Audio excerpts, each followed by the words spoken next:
Same dirt diamond under Friday lights, same town showing up every night. Names change, years roll by, but this game never said goodbye. From hand-me-down gloves to brand new dreams, every era left something in these seams. You don't replace what built this ground, you stand on it and play it loud. If this field could talk, it'd tell you all. Every pitch matters in this town. This is Decatur, this is how we play. 9 innings, no shortcuts, earn it every day. Stand up, let it ring, from the bleachers to the wallers. This town plays ball with the Decatur Bean Ballers.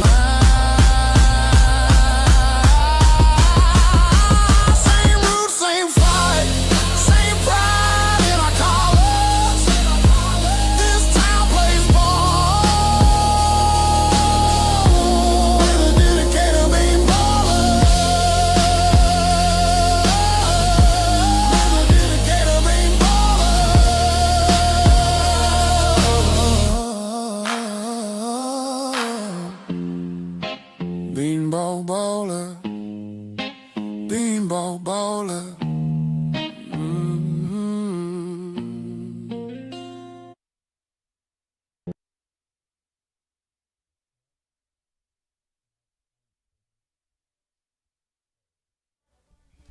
We welcome you inside Community Field here in Burlington, Iowa for an interconference matchup between your Decatur Bean Ballers, who come in 9-18 in the second half and 18-33 on the season, taking on the host Burlington Bees, who come in 31-22 on the season and 20-8 in this second half of the season. Good evening, ladies and gentlemen. Thank you for joining us here. I'm Truman Griessel, joined alongside my broadcast partner, Daniel Herzog. And Daniel, while the Bean Ballers may be eliminated from playoff contention, they have a lot to play for. They are sitting at 9 wins in the second half, and if they can win any of these final 3 games they have here, they would eclipse their first half win total when they went 9-15 the first half of the year. But they come in here on the road, the 3-hour trip to the Northwest, to take on the Burlington Bees, who have had quite the second half. They have 20-8. They were 4-7 headed into the All-Star break. Then they have won 14 of their last 15 games, and they have put themselves right on the cusp of the playoffs at 20-8, leading the Clinton LumberKings and the Normal Corn Belters by a game and a half each.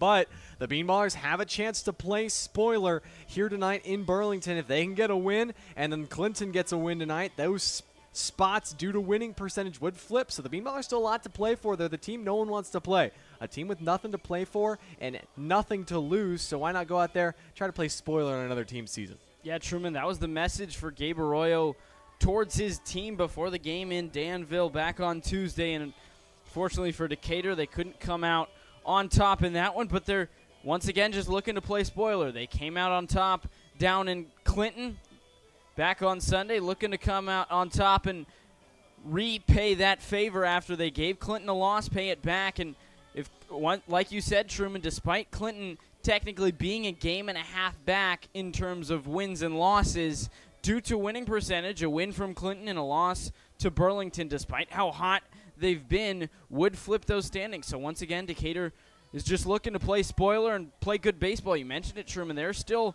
a few things on the line for the Bean Ballers. While the season and the postseason is not an option anymore, you're still looking to match that first half and rather surpass that first half win total, possibly win 20 games if you can take one of these last, or rather 2 of these last 3. And once again, you're just looking for a win, and you got a guy like Cade Millville on the mound who's been sharp as nails for Decatur, and you're asking for another big start out of him. The Bean Ballers is also looking for revenge. These two teams played earlier in the season back on June the 14th. It was the Bees who got it done 6-1 in that Saturday matinee affair. Now Decatur coming here, just 3 games left in their inaugural season, all 3 games on the road.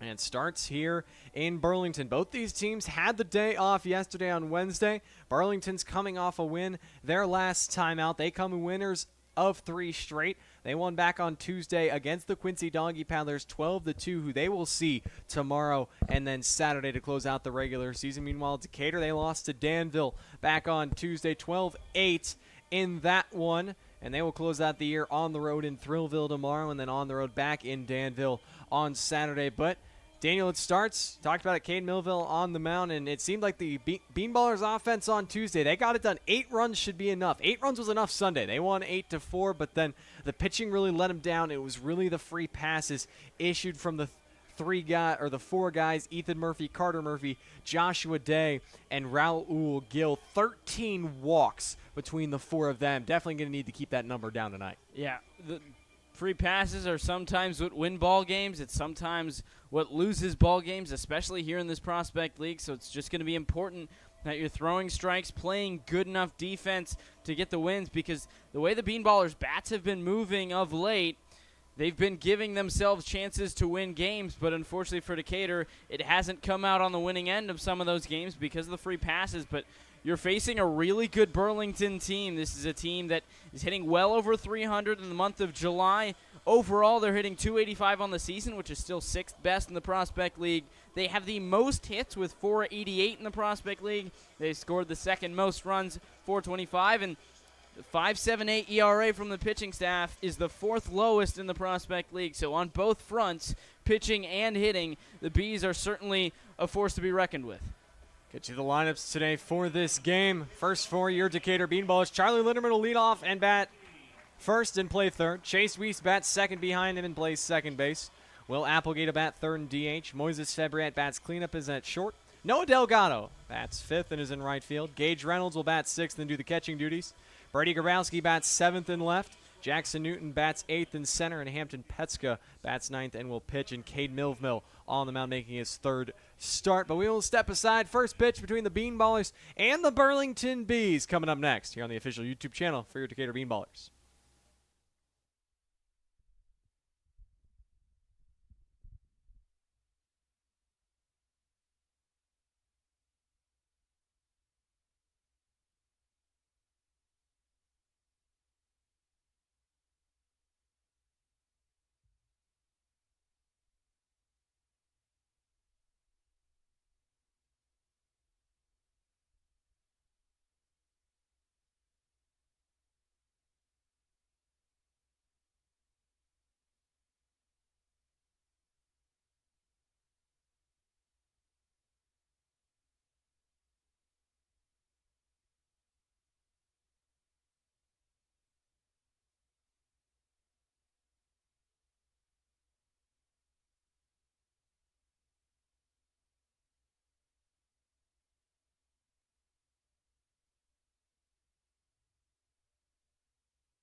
It's a beautiful 81 degrees here in Burlington, Iowa. The sun setting over the third base dugout. The Bean Ballers are wearing their road navy uniforms, Decatur in silver across the chest, silver numbers in the bottom left-hand corner and on the back outlined in cyan. Solid gray pants with a navy blue stripe down the sides, as well as their cyan blue caps, navy blue bills, and white cursive D on the front. As for the Bees, they're home white uniforms with navy blue numbers on the left-hand side.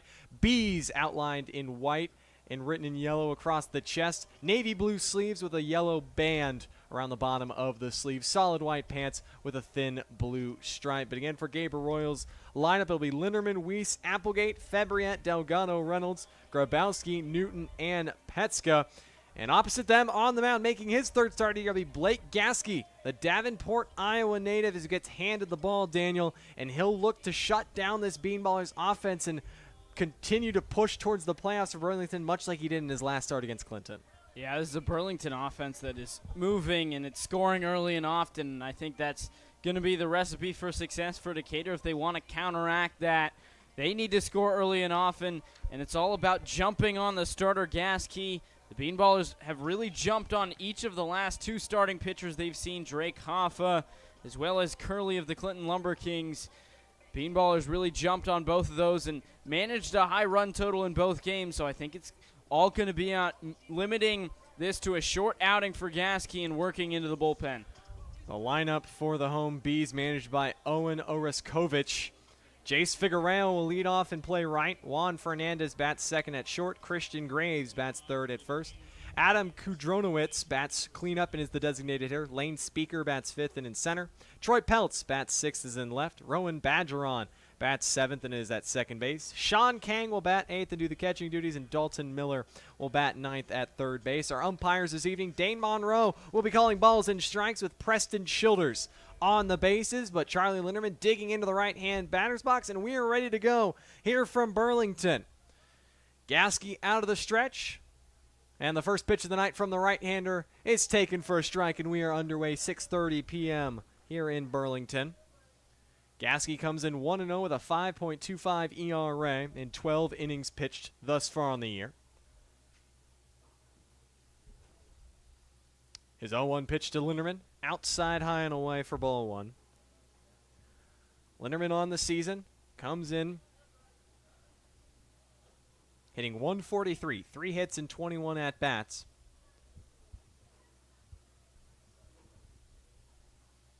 The 1-1 pitch, slider away, 2 balls and a strike. Yeah, all 3 of those hits for Linderman came back on Sunday against the Clinton LumberKings, game where Decatur totaled 15 hits. Meanwhile, against Danville, Bean Ballers had traffic on the base paths early, but faltered away. 2-1, slider lifted in the air, shallow center field. Speaker and Fernandez converge, but it's the left fielder, Troy Peltz, who splits the gap between them and makes the grab to retire the Bean Ballers' leadoff hitter. Yeah, this is placed well from Linderman, but it's just hit sky high, so it's going to hang up, and it will not find the grass between that Bermuda triangle of Fernandez, Speaker, and Peltz has the best read on it as he's going straight over rather than out or in. Gets to the ball quickly, and there's out number 1. Digging in now will be Chase Weiss from the right side. The first pitch to him is down and away for ball 1. Gaskey, a second-year B. Last year in 2025 went 4-1 with a 5.70 earned run average across 30 innings pitched. Pitched at Northern Illinois this past spring. The 1-0 pitch to Weiss. Slider freezes him, but it's taken low for ball 2. Looked good from Gaskey, but didn't get the call from Dane Monroe. Weiss hitting .320 on the season coming into this game. 2-0 home, outside 3-0. And Weiss was not with the team the first time these two teams faced. And when you look at that lineup from Gabe Arroyo back on June the 14th, only one guy is in the starting lineup tonight. That was in that starting lineup back on Sunday, taking all the way on 3-0 as Weiss takes a strike. That is Moises Fabriette. Coincidentally, only 2 players in the starting lineup are even still with the Bean Ballers. O'Neal Feliz the other. The 3-1, dribble to the left side of the mound. Gaskey off it, bare hand spins, fires in time to get Weiss by a step. Nice play from the pitcher to pick himself up for out number 2. That's a really good job by Gaskey after he gets down 3-0. Might have gotten squeezed a little bit into the zone by Monroe, but nonetheless does a really good job. Fastball inner half to get strike 1, and then this is a pitch low in the zone that all Weiss can do is kill into the ground, and this ground here at Community Field is going to eat up ground balls. So getting off the mound, Gaskey does well, knowing it. He's the only one who has a chance at it and makes the play. First pitch from Gaskey to Will Applegate. He takes for a strike. Applegate, the Bean Ballers' leading hitter, hitting .321, 1 point better than Chase Weiss. He's got 25 hits in his 78 at-bats up to this point. See if the Bean Ballers have any 2-out magic here in the first. The 1-0 from Gaskey, downstairs, 1-1.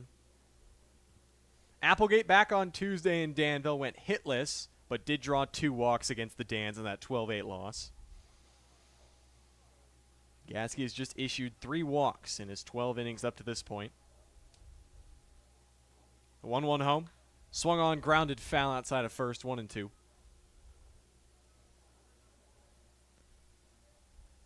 Applegate has reached base in 6 of his last 7 games.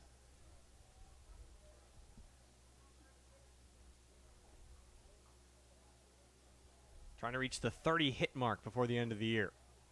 The 1-2 pitch. Inside, ball 2. Defense behind Gasky this evening. Troy Peltz in left. Speaker in center. Jace Figueroa in right. And it's Miller, Fernandez, Badgeron, and Graves around the infield, third to first, with his backstop being Sean Kang. 2-2 slider is ripped to the right side, and it gets by Graves and on into right field. And the Bean Ballers' first hit of the night comes by way of Will Applegate.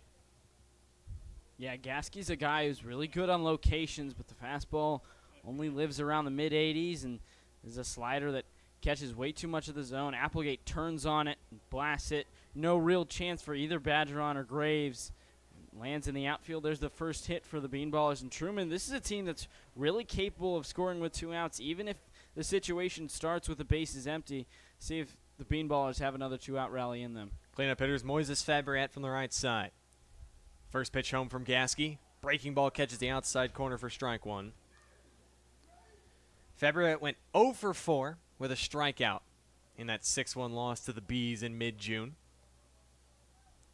Trying to call for time, does not get it granted. The 0-1 from Gasky. Another slider off the hands, popped up into foul territory down the first base line, but it sneaks out of play. And Fabriat's down in the count, no balls, 2 strikes. Yeah, this is kind of a hanging slider from Gasky. It just has so much movement that by the time Fabriat realizes it's in the middle of the plate, he's behind it and has to just foul it off, 0-2. He's making his 34th start of the summer. Raises average to 256. The 0-2. Fastball fouled straight back into the netting. Stays alive.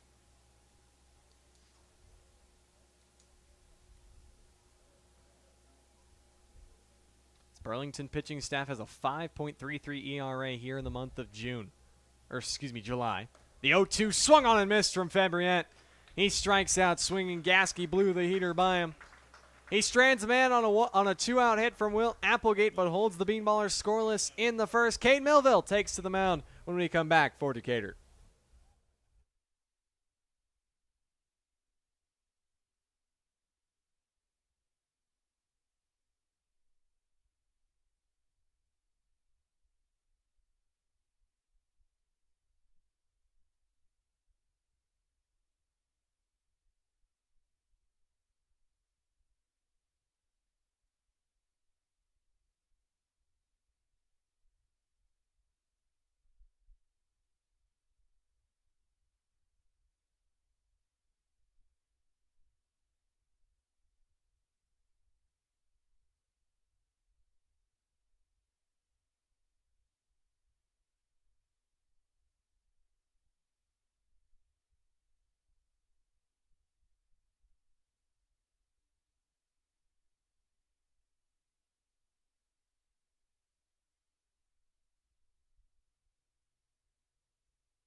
The right-hander from Altamont, Illinois, Cade Millville, who makes his 3rd start of the year for Decatur. He brings a 1-0 record with a 2.84 earned run average across 12 2/3 innings pitched. Daniel, he faces a red-hot Bees lineup, though, hitting .317 in the month of July, averaging 9.3 runs, that he's going to need to keep them contained if he wants to give his team a shot to win tonight.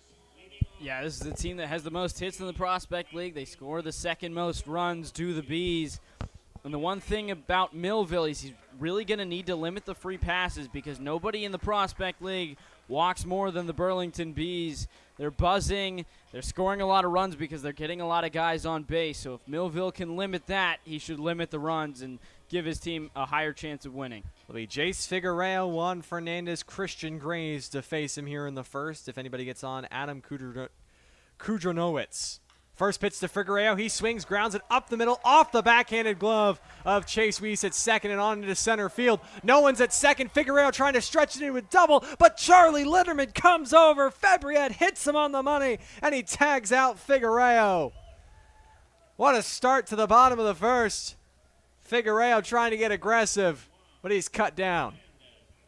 Yeah, what a start indeed. This is a ground ball hit relatively sharply to the backhand side for Weiss. He can't quite get to it and stumbles as he tries to make a backhand stab at it. Bounces off his glove into shallow center, and Febriette needs to go out to get it. And thus no one's at the bag, but Linderman sees this. He's running over to the bag, and I'm not really sure why Figueroa thought he should try that, because instead of a guy on base, there's nobody on and one out. First pitch strike to Juan Fernandez. Nobody on, one out, and he waves over another curveball quickly. 0-2 on arguably the Bees' best hitter here this summer.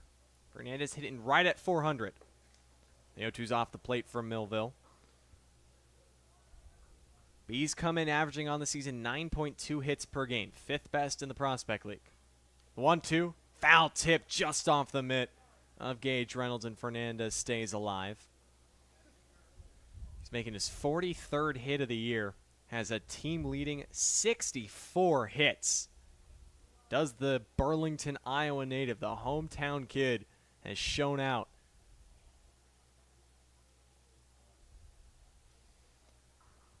Millville out of the windup. The 1-2. Swung on, laced down the left field line. This is going to drop in fair. Fernandez will put the brakes on at first as he reaches with a one-out single. Yeah, Millville's going to get tested today. This is certainly the best offense he'll face of the 3 starts. Illinois Valley, Pistol Shrimp, and Springfield Lucky Horseshoes do have some stars in the lineup, but 1 through 9, this team is capable of getting on base, and this is a really good job from Fernandez to put a ball the other way, tuck it in the line fair and on base. First pitch is low to Christian Graves for a ball. That's Fernandez's 65th hit of the summer. He's now tied with Nick Palmy for 4th most here in the Prospect League. Brings in the right-handed hitting Christian Graves. The 1-0. Slider on the inside corner, 1-1. Graves, just his 11th start with Burlington. He's joined them for the stretch run. He's experienced a lot of winning, and he's contributed. 406 through his first 10 games. The 1-1 to the right side, and threw on into right center under the diving glove of Chase Weiss. Trying to go first to third is Fernandez. He will make it there without a throw. And the first 3 Bees hitters have all gotten hits, and they've got runners at the corners with 1 out. Yeah, once again, it's going to be on Millville, who doesn't want to hand out free passes to a team that walks a ton, but they also hit a ton. And Millville's a guy who doesn't walk many, throws a lot of strikes, but when you face a team as good as the Bees, those strikes are going to be hits rather than outs. He's walked just 1 in his first 2 starts, that game against the Pistol Shrimp. Now the left-handed bat, Adam Kudronowicz. First pitch to him is just off the plate for ball 1. Kudronowicz, the designated hitter tonight, trying to drive home the game's first run. Millville trying to pitch around it. The 1-0. Fastball taken for a strike. Millville owns the single-game longest outing by a Bean Ballers pitcher this summer, and that was the 6 2/3 he went against the Pistol Shrimp back on July 17th. The 1-1. Swung on, golfed in the air, deep left center field. Jackson Newton is not going to get there. This one's off the wall. Fernandez scores, and now Newton has trouble with it out in left center. Graves is going to get the wave. Kudronowicz slides into third. He's going to be tagged out, but it's going to be a 2-run double for Burlington, and the Bees strike first. Yeah, another out made on the base pass. And this is just Kudronowicz trying to stretch a double into a triple, but it's interesting. This is pieced middle away, left center by Kudronowicz, and it gets down, and Newton takes a few stabs at it before he's finally able to pick it up with the bare hand, and it takes plenty of time to get in, and thus 2-run score. First pitch curveball is up to Lane Speaker for a ball. Center fielder bats 5th and comes on with nobody on and 2 out. The 1-0, ground to the left side, glove by Charlie Linderman. He shuffles, he fires across, nice stretch from Hampton. Petska retires Speaker by a step, but the Bees strike first here in Burlington in a must-win game for their playoff hopes. They get 4 hits from their top 4 hitters. They strike for 2 runs off Cade Millville. We're headed to the second. It's 2-0 Bees.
Back here in Burlington, and the Bees bats came alive in the bottom half of the first. They struck Cade Millville for 2 runs on 4 hits.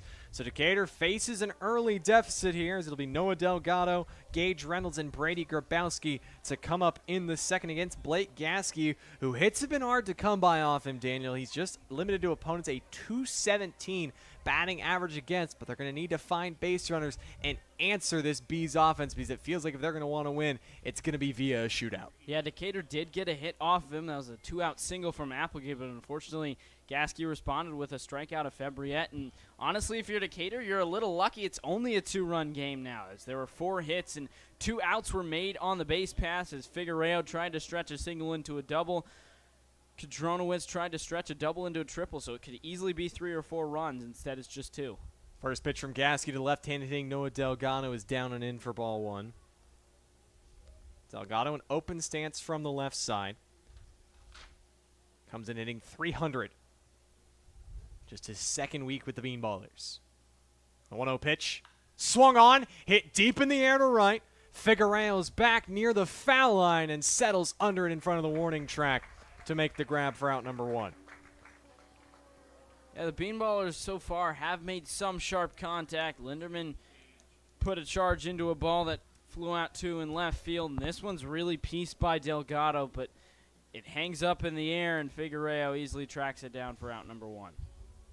This Bean Ballers offense, while it has been as hot as the Bees, they're still hitting 292 as a team in the month of July after they just hit 234 in the month of June. And a big reason why, the catcher Gage Reynolds, who stands in. First pitch to him, he takes a slider for a strike. Reynolds an open stance from the right side, hitting 284 in his 23rd start.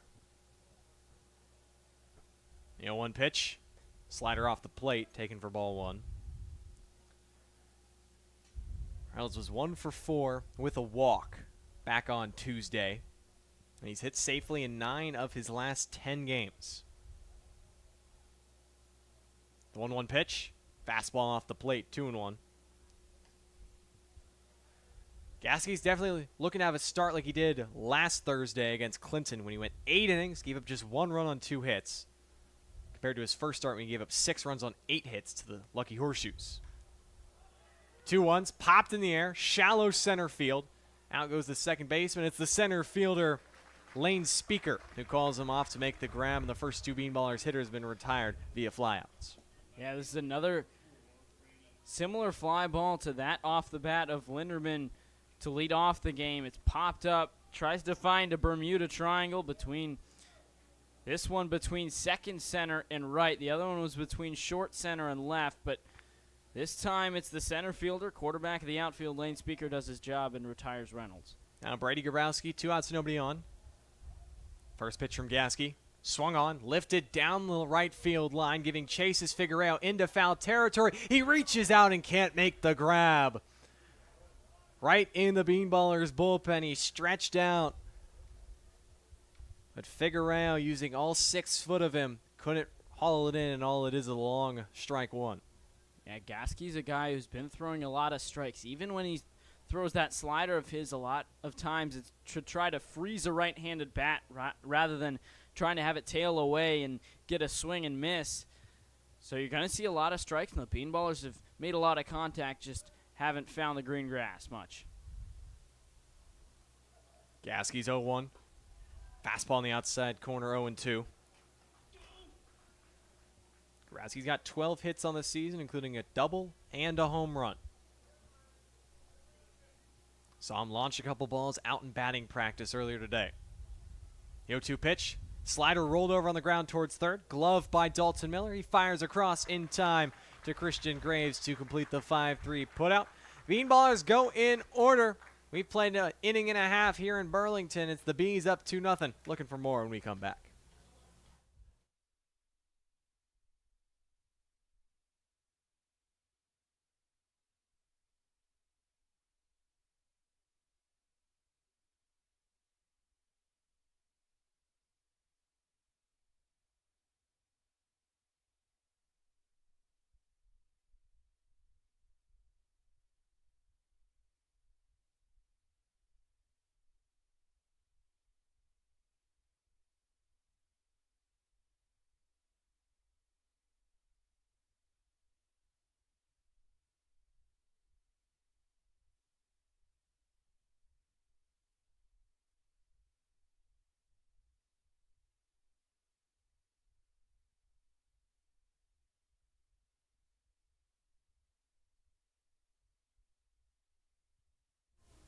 Six, seven, eight due up for the Bees here in their second. They got 2 runs on 4 hits off Cade Millville in the first, and that would tie the most runs he's given up in both of his previous 2 starts. And Daniel, last time out against Springfield, he gave up 10 hits, but he limited the damage. He's going to have to do the same because the Bees are going to be coming out swinging against a guy who throws a lot of strikes. Yeah, each of the first 4 Bees bats to the plate got base hits off of Millville. He gets a little bit of good fortune as 2 of those run into outs, trying to stretch them into extra bases or trying to stretch a double into a triple. But nonetheless, Millville's going to have to be a little more methodical with his locations. He can't just throw strikes. That's not just going to cut it today. First pitch to Troy Peltz is hit high in the air into foul ground. Hampton Petska chases it, reaches out, and he can't make the grab. Had the room right near the tarp down the right field line, but couldn't pull it in, and all it is a foul ball for strike 1 against Troy Peltz.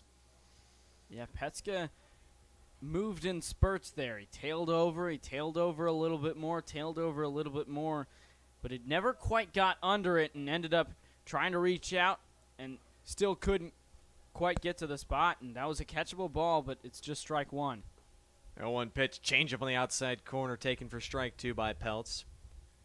Comes in hitting .242 on the season. He went 2 for 4 with a home run and 3 RBIs in the first matchup against the Bean Ballers. 0-2 swung over the top of a curveball, and he strikes out, swinging first strikeout of the night for Cade Millville. Yeah, really good job this whole at-bat for Millville to keep the ball low. Truman, you talked about the power Peltz has. Took Decatur deep the last time these 2 teams faced off. So he keeps everything low in the last 2 pitches. Once he gets ahead in the count, he just buries them in the dirt and gets the strikeout. Right-handed hitting Rowan Badgeron now stands in, playing second base tonight, batting 7th. Millville out of the line. The first pitch, curveball at the knees for strike 1.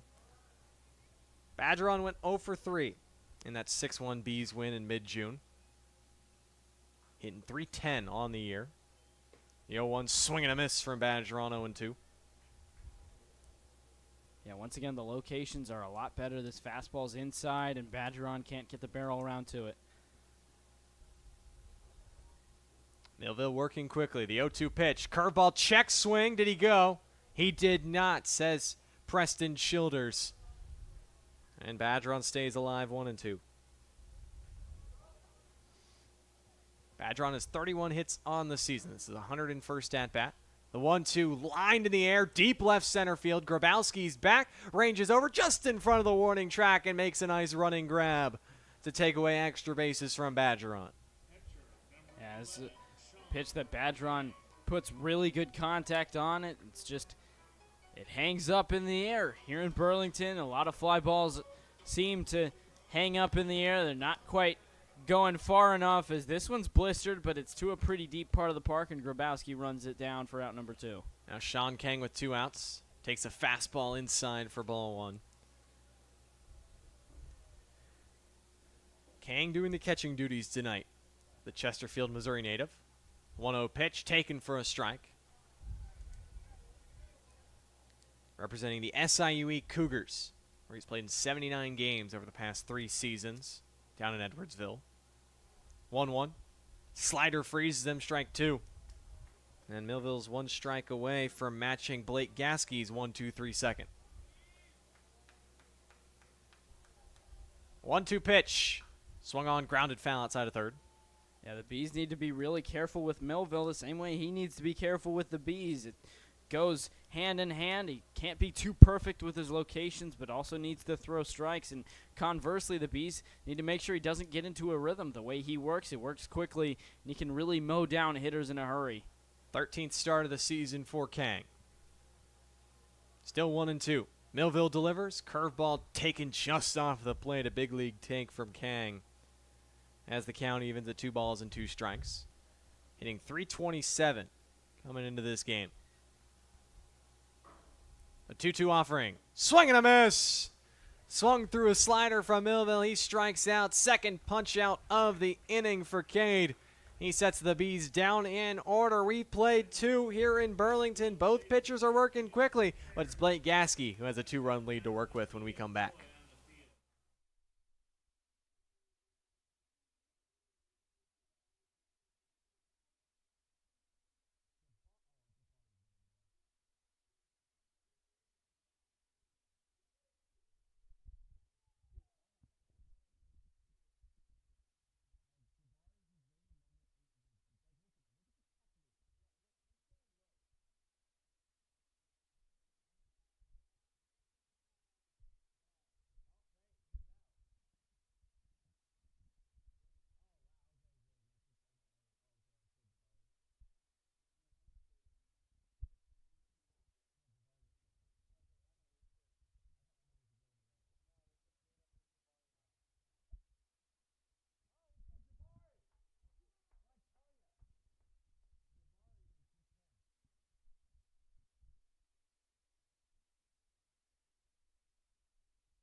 Number 32, Blake Gaskey, still on the mound for the Burlington Bees as we head to the 3rd inning here at Community Field in Burlington, Iowa.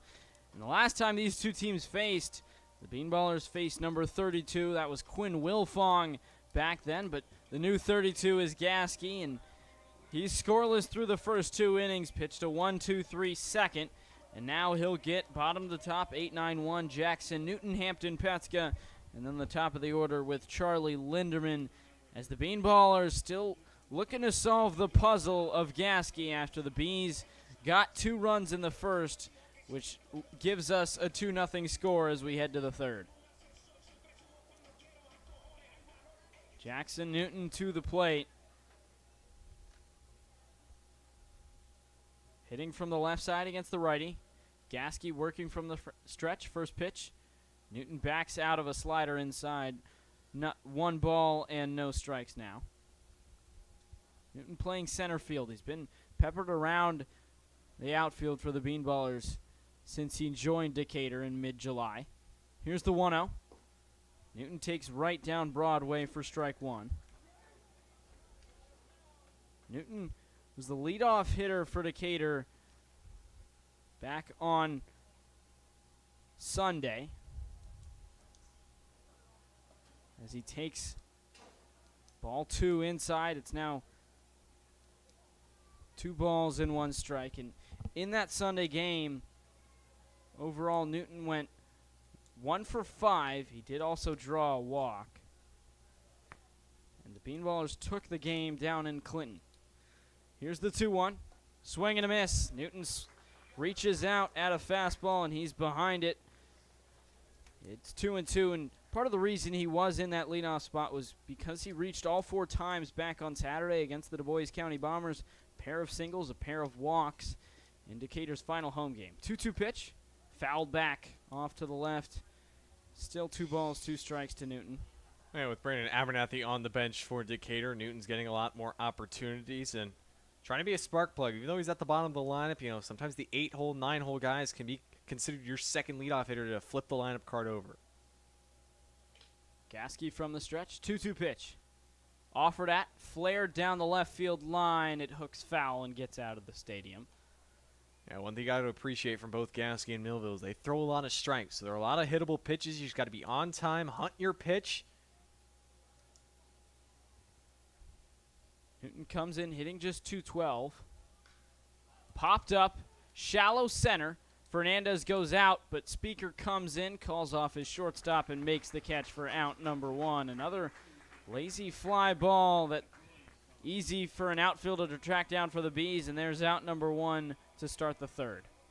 And just gets out of his legs a little bit. That's the problem with Jackson Newton sometimes. He doesn't stay his center of mass over the plate. He lunges out on his front foot, and it drops his hands. That's why he's hit so many pop-ups. When he stayed up and swung more down, seen a lot more line drives, ground balls, that time an easy pop-up. Hampton Petska rounds out the Bean Ballers order. First pitch to him, check swing, takes strike 1 on the outside corner on a slider. Gasky willing and able to throw that slider for a strike. Linderman top of the order on deck. 0-1 pitch, another slider, another strike on the outside corner, 0-2. That's been Petska's problem. It's not seeing the off-speed pitch as well in his time. He's hit the fastball occasionally, but just trying to reset his season before it's over. 0-2 from Gasky. Fastball just below the knees. Ball 1. It's 1-2 now to Petska, who actually did have a hit off of a hanging slider over in Clinton back on Sunday. He went 1 for 5 overall, an RBI single. Just 3 hits on the year, though, in his 10th start. 1-2 pitch. Hanging slider club deep out to left field. Peltz is back. He's at the track. He looks up, and it's out of here. Hampton Petska leaves the yard and cuts the Bees' lead in half. Struggles with the off-speed, but not when you hang it right over the middle of the plate. It's 2-1 Burlington. Tried to sneak a piece of cheese by a hungry rat, did Gasky. And, well, this rat's been hungry for a while in Petska. And that's what they say. You hang it, I'm going to bang it. And that's just what he did. He got all of this. So that's a great swing from Petska. He needed that. The Bean Ballers needed that. Let's hope that ignites this offense and scares Gasky out of hanging another one. Charlie Linderman to the plate, shows bunt, pulls it back, and another slider. This one tails away for ball 1. But a guy who came in hitting just .097 through 31 at-bats, 3 hits, only 1 extra base hit, has his first round tripper, 5th RBI of the season. Inside fastball, grounded foul for Linderman. And he had just seen one too many hanging sliders. Gasky did give up a couple long balls in his first start against the Horseshoes. 2 of the 8 hits he gave up ended up over the fence. Another slider, tapped foul off of Linderman's bat, way out in front of it. Now 1 ball and 2 strikes. And it's a bit of a 3/4 arm slot from Gasky. Not totally sidearm, but not over the top, and so it's sometimes hard to pick up the pitch tunneling, the fastball slider. You have to be right on time. If you see something straight, it's the fastball, but you see something running away from you, you got to adjust and know that's the slide piece. It's just the 16th home run of the season for Decatur. 1-2 pitch. Fastball just off the outside corner. It's 2-2. Meanwhile, for Burlington, the Bees have gone yard 45 times this season. That's 3rd most in the Prospect League. 2-2 pitch. Linderman takes strike 3, a fastball at the knees. There's the 3rd strikeout of the day for Gasky. 2 outs in the top of the 3rd. I'm not sure right there what Linderman was sitting. That's just a fastball painted by Gasky. Outside corner hit his spot. That's a beautiful pitch, and just not able to adjust and fight it off. And I think it's funny, Daniel, there are two players in the Prospect League, Nick Bonkowski and Wally Diaz, who have more home runs individually than Decatur has as a team. 17 Bonkowski, 18 Diaz. Well, Decatur just closed that gap with their 16th. Unfortunately, the Bean Ballers are an entire team, so it still does mean that individuals are outpowering the team. As Chase Weiss to the plate, it's 0-1. The 0-1 pitch, grounded sharply up the middle on a few hops, fielded by Fernandez, tossed to first in time to retire the side. But the Bean Ballers get a cut back. A solo shot from Hampton Petska, his first of the year. And Decatur cuts it to a one-run ball game, 2-1 as we head to the bottom of the third.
After Cade Melville gave up 4 hits to each of the first 4 batters for the Burlington Bees, he sat the last 4 down in order. Bottom of the third inning, it's 2-1 Burlington after the solo home run from Hampton Petska in the top half of this inning. Bottom 3, Dalton Miller, Jace Figueroa, and Juan Fernandez due up 9-1-2. First pitch from Melville. Fastball inside, ball 1 to Miller. And he did a nice job offsetting last inning, mixing his pitches nicely, staying at the bottom of the strike zone. If he misses up, he's going to get in trouble. If he can stay at the knees or below, he'll have success. 1-0 pitch. Slider tapped foul off to the left. It's 1 ball and 1 strike. Melville, a very quick worker. Doesn't take more than 15 seconds before he's up on the mound, back to work, and it seems as soon as the hitter faces him, he's back to his delivery. 1-1 pitch, clubbed over the head of Fabriette into left field. Grabowski collects it, and Miller has a single his first time up, the 5th hit for the Bees, and the leadoff man is up here in the third. Yeah, it's just one that catches too much at the top of the zone from Melville, and that's just an easy swing for Miller, who's on time with the slider, doesn't swing through it. Just a nice, easy piece of hitting. Now you get back to the top of the lineup where it felt like Figueroa, Fernandez, Graves, and Kudronowicz really saw Melville well. So now you got to limit the damage with another leadoff man aboard. Chase Figueroa hitting from the left side against the righty Melville. Singled his first time up. First pitch, slapped the other way, and it's tucked inside the third base bag. It's fair. Miller's around second, heading for third as Grabowski collects. And now Figueroa, who couldn't get that double in the first, gets it here in the third. Second and third now for the Bees, and still nobody out. Yeah, it's a fastball away, and with Charlie Linderman, he's playing even at the bag, but he's off the line. Can't even have a chance to really react because Figueroa just slaps this one down the left field line. It's just a nice, good piece of hitting. And it's not that bad of a pitch from Melville, but now you got a real jam to get yourself out of, and seems like the Bees are going to tag Melville for more runs than he's given up in any start prior to this one. Another lefty bat, Juan Fernandez to the plate. Singled and scored back in the first. First pitch, curveball, drops in for strike 1. Love a couple of strikeouts if you're Melville, or an infield pop-up or 2. 0-1 pitch, another curveball, flied in the air to center. Newton's back near the track. He makes the catch. Both runners tag. The throw comes into third, but both runners reach base safely, and one of those, Miller, comes across to score. It's now 3-1 Bees. Yeah, just doing your job right there if you're Fernandez. A good hittable pitch in the middle of the plate. can't get on top of it, but you have the strength. You hit it to deep center, and it was plenty deep enough to allow both runners to tag. And now if you're Christian Graves, you'd love that same thing, and you can get the lead to the largest it's been at 4-1. Christian Graves, part of that hit per grade single back in the first, takes a slider for strike one.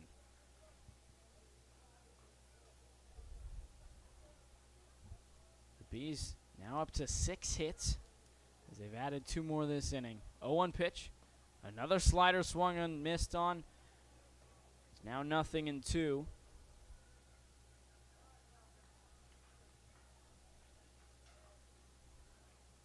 Figueroa still standing on third. 0-2 pitch. Breaking ball in the dirt. 1 ball and 2 strikes. Adam Kudranowicz on deck. His 2-run double opened the scoring for the Bees back in the first. 1-2 pitch. Popped up. Shallow right field. Delgado's in. He's under it. Makes the catch. Figueroa tags. The throw comes into the plate. And it takes Reynolds up the line. Figueroa runs around it and comes in to score the second sac fly of the inning for the Bees. This one courtesy of a Christian Graves fly ball, and it's 4-1 Burlington. Yeah, no, Delgado does a nice job getting behind this. He gives plenty of a run-up to get air underneath this one. The throw beats Figueroa home, but like you said, this just takes Gage Reynolds up the line, and by the time he gets it, Figueroa running past him, he can't swipe tag him. That throws on the money to home. He's probably out. Adam Kudranowicz hitting from the left side, takes a slider for strike one. 2-run double his first time up in the first as he takes a fastball just below the zone. 1 ball and 1 strike. Fly ball into left center. He ended up being thrown out. 8-6-5 put out. But 2 runs scored as another fastball's outside. It's now 2 balls and 1 strike. Bean Ballers got a run back, but 2 more since for the Bees, and this one's sliced into left center. Newton's giving chase, but it's one hopping the wall past him. Kudranowicz into second, and he learned his lesson. He'll stay there, but he has his second double of the day, and the Bees are back in business, looking to tack on more than just 2 in this inning. Yeah, it's an easy swing from the lefty, and sometimes big lefties, they can get pull happy, but 2 at-bats, Kudranowicz, a nice inside-out swing. It's just easy power. I mean, it's 375 out to left center field, and both times he's one-hop the fence or hit it off the fence. So there's a lot of power in that bat. Even though it's a solid pitch from Millville, it's just too good of a hit one for Kudranowicz. Lane Speaker broken bat in the direction of Weiss, fields it, tossed to first in time to retire the side, but not before the Bees get 2 more runs on 3 more hits. They leave 1 on base. We go to the 4th inning. Bean Ballers trail 4-1 here in Burlington.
Three, 4, 5. Will Applegate, Moises Febriette, and Noah Delgado due up for the Decatur Bean Ballers here in the 4th inning as Blake Gaskey is out on for his 4th inning of work. Did give up a run last inning on a solo shot from Hampton Petska, but since then his Bees got him 2 more runs of run support. It's now a 4-1 ball game with Applegate to the plate. Decatur needs more than just one to bring themselves back into this one. Yeah, they're down 3, and really it's just been about first pitch strikes from Gaskies and getting ahead of these hitters. I'd like to see someone ambush something early in the count and see if it's a mistake from Gasky and you could turn around something. Applegate hitting from the left side. First pitch from Gasky. Ambushes this one, but hooks it just foul of the first base foul line. He singled that way his first time up, but this one he couldn't keep fair. Just 2 out in front of a slider, and that's been Gasky's go-to pitch early in counts. Been pitching him backwards. 0-1 pitch. Taken downstairs on a fastball, 1 ball and 1 strike. And that single for Applegate along with the homer for Petska are the only 2 hits for Decatur on the day. Meanwhile, the Bees have totaled 7 in the first 3 innings. Gasky's 1-1. Fouled back into the netting. 1-2.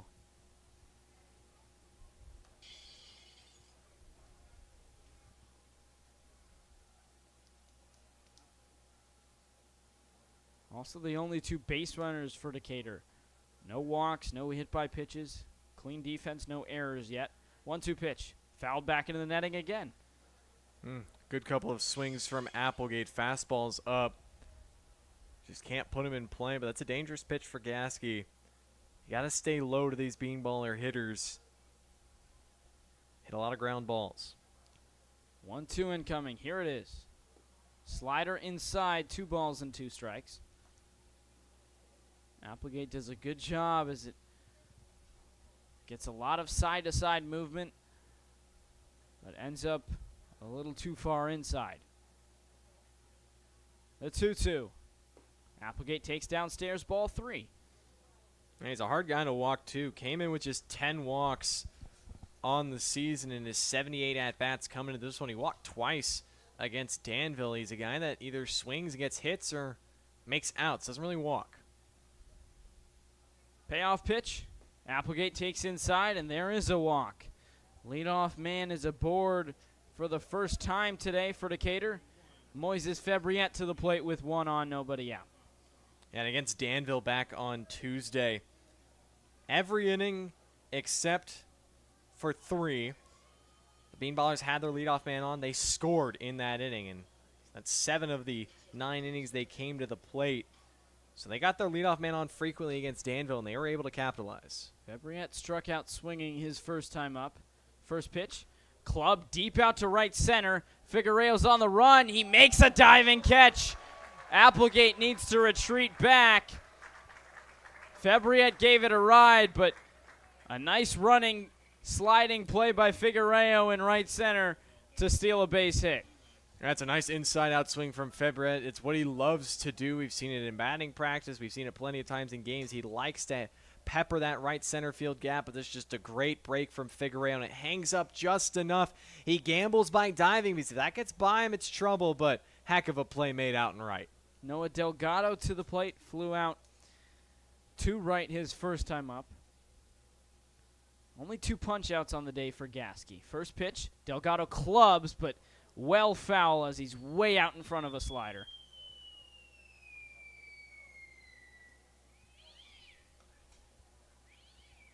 Completely turned on an inside slider, and it ended up about as foul as it went. Applegate on first. 0-1 pitch, he goes. The throw is a strike. The throw down is also a strike, and Applegate's caught stealing.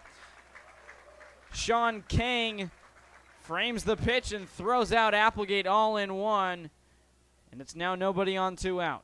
And I think Applegate slips coming out of his break. I thought I saw that back foot just slip and just throws off his timing. But this is a heck of a throw from Kang. The ball is outside of the right-hand batter's box, but he reaches out, throws it right on the money. It's now 0-2 to Delgado. Grounds it up the middle, but right back to Gasky. Walks half the way and flips it to Graves for the out. The Beanballers have a walk erased. They only send 3 men to the plate in the 4th. We go to the bottom of the 4th. It's 4-1 Bees. You're listening to the official YouTube channel for your Decatur Bean Ballers.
After the Burlington Bees got 2 runs on 4 hits in the bottom of the first, Cade Millville sat Burlington down in order in the second, but 3 more hits led to 2 more runs in the third, and it's a 4-1 ball game as we head to the bottom of the fourth. Millville on for his 4th inning of work.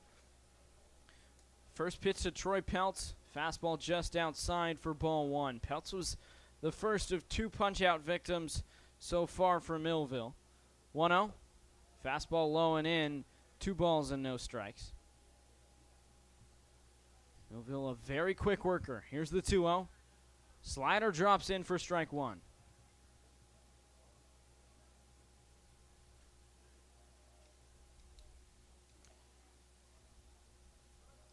Seven hits, including 3 doubles so far for the Bees. Millville's 2-1. Another slider. Peltz swings over the top of it. It's 2 balls and 2 strikes. Allowed as many runs as he allowed in each of his first 2 starts. 2-2 pitch. Downstairs, ball 3 on the fastball. The count goes full. Only gave up 2 against the Illinois Valley Pistol Shrimp in 6 2/3 innings. 2 against the Springfield Lucky Horseshoes in 6 innings. Payoff pitch. Grounded foul off to the right.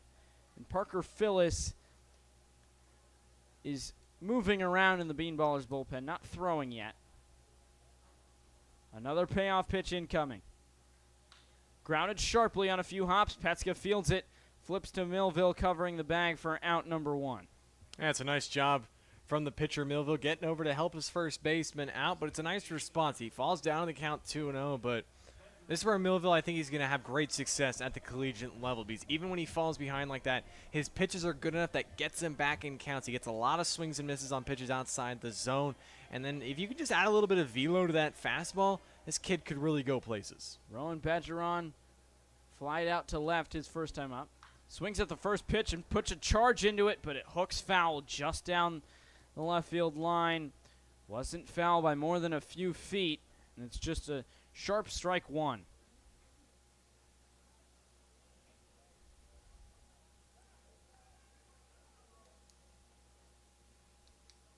Completely turned on an inside pitch, but it's nothing in 1. 0-1 pitch. Taken just low. Just off the outside corner. It's now 1 ball and 1 strike. Millville working from the windup. Bases empty, 1 out. 1-1. Curveball drops just inside. It's 2 balls and 1 strike.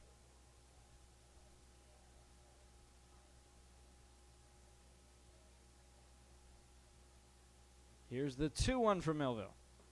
Another curveball swung on and tipped into the glove of Reynolds. 2 balls and 2 strikes now. Badgeron comes in hitting .310. He's 0 for 1 today. 2-2 pitch. Swung on and missed. Badgeron chases another curveball. There's the 3rd strikeout victim of the day for Cade Millville. And again, just getting a lot of swings and misses. There's a lot of drop on the curveball, break on the slider, and it's just really messing with these right-hand hitters. And just another great pitch sequence from Millville. If he could only do this against the top of the order, this game would not be 4-1, but he's mowing down the bottom of the order, and he's trying to throw up another 1-2-3 in it. Sean Kang was another strikeout victim of his back in the second. He's to the plate, 1-0 now, the count here in the 4th. Badgeron, the first time against Decatur, did not strike out, went 0 for 3, but he's punched out today as Kang taps 1 foul. It's now 1 ball and 1 strike with 2 away.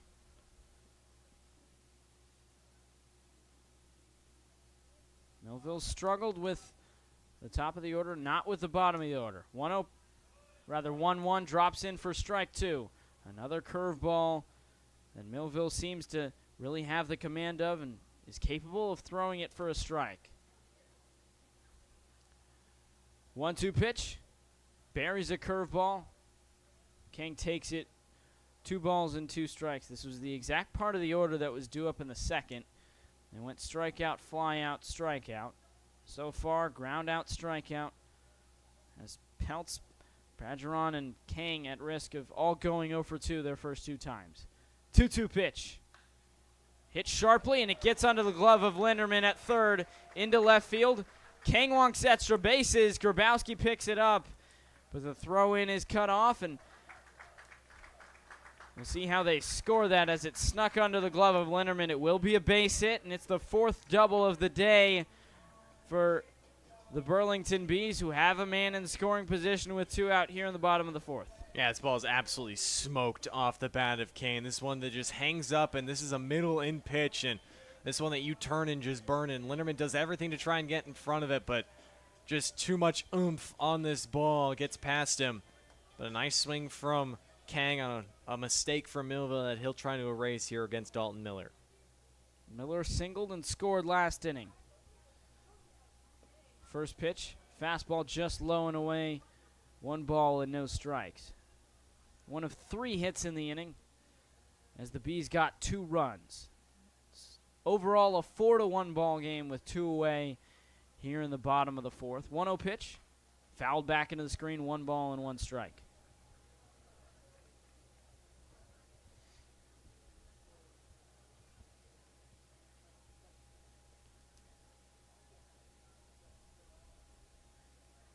Millville hoping to keep this a 3-run ball game. Miller hoping to extend the lead. 1-1 pitch. Broken bat. Bat flies on the infield, but the ball flies in the glove of Fabriette, who throws it away. It gets away from Petska.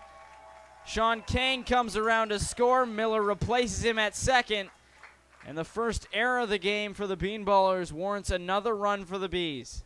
I'm not really sure what happens right here for Fabriette. It gives him a nice big hop, and for some reason he just throws it wide of first, and Petska's not able to glove it, and that's kind of the ups and downs with Moises Fabriette.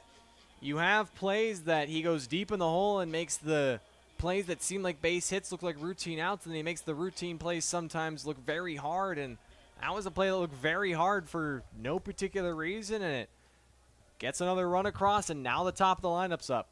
And it now means the Bean Ballers have still made an error every game they've played in July. First pitch from Millville to Figueroa. It's downstairs for ball 1.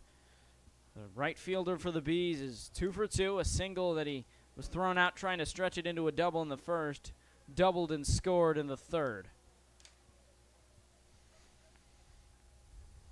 Another run. It's now a 5-1 ball game in favor of Burlington. 1-0 pitch. Takes downstairs, ball 2.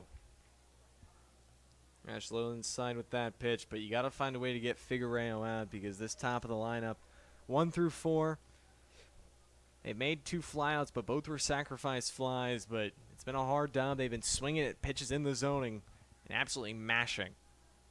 2-0 pitch. Not mashed, tapped up the first base line, and it eventually rolls foul. Millville and Petska both looking at it. We're just praying that baby just teetered foul, and it did. But yeah, to your point, Truman, top 4 in the order: Figueroa, Fernandez, Graves, and Kadronowitz. 6 for 6, 3 doubles, 4 RBIs.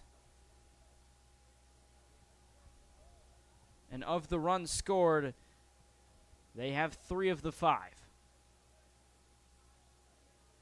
2-1 from Millville. Hit sharply. Diving stop. Fabriette gets up, spins, throw to first is in time. Redemption for Moises Fabriette. It doesn't take the run off the board, but it does get the third out. We go to the 5th inning. It's now a 5-1 Bees game lead.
6, 7, 8 due up for the Bean Ballers here as we begin the 5th inning against the Bees, and it's been all Bees through this one. 5-1. Decatur 1 run, 2 hits, 1 error. Burlington 5 runs, 8 hits, no errors.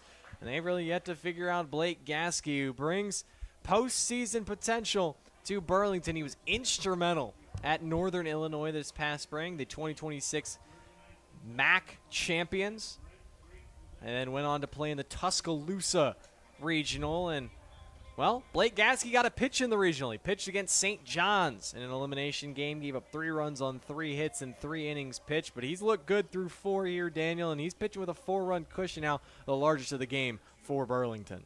Yeah, since that solo bomb from Petska, his team has gotten him run support in both innings, 2 runs in the 3rd, a run back in the 4th, and it's just insult to injury for the Bean Ballers.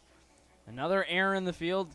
It's now been a month to the day, June 30th, the last time Decatur did not make an error. They've made an error every game so far here in July. Gage Reynolds leads off. He flied out to center his first time up. Just 2 strikeouts through 4 innings for Gasky. He's gotten a lot of swings in weak contact. As the first pitch to Reynolds is on the outside corner for a strike. Reynolds eclipsed the 20-hit threshold back on Sunday against Clinton with 2 for 4 with an RBI against the LumberKings in that 8-4 win. The 0-1. Fastball down and away, 1 ball, 1 strike. The Bean Ballers need some offense. You knew it was going to be difficult against this red-hot offense of the Bees. But 1 run ain't going to cut it. The 1-1. Slider way outside. It's 2 balls and a strike.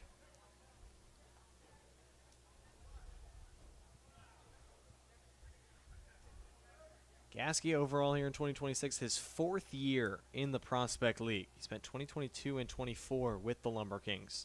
And 2025 and 2026 here with Burlington. Reynolds skies one in the air, shallow center. Juan Fernandez is out, and the shortstop makes the grab about 15 feet in the outfield to retire the Bean Ballers catcher. Yeah, another pop fly to shallow center for Reynolds, and another time he just reaches out, and all he can do is flare it sky high.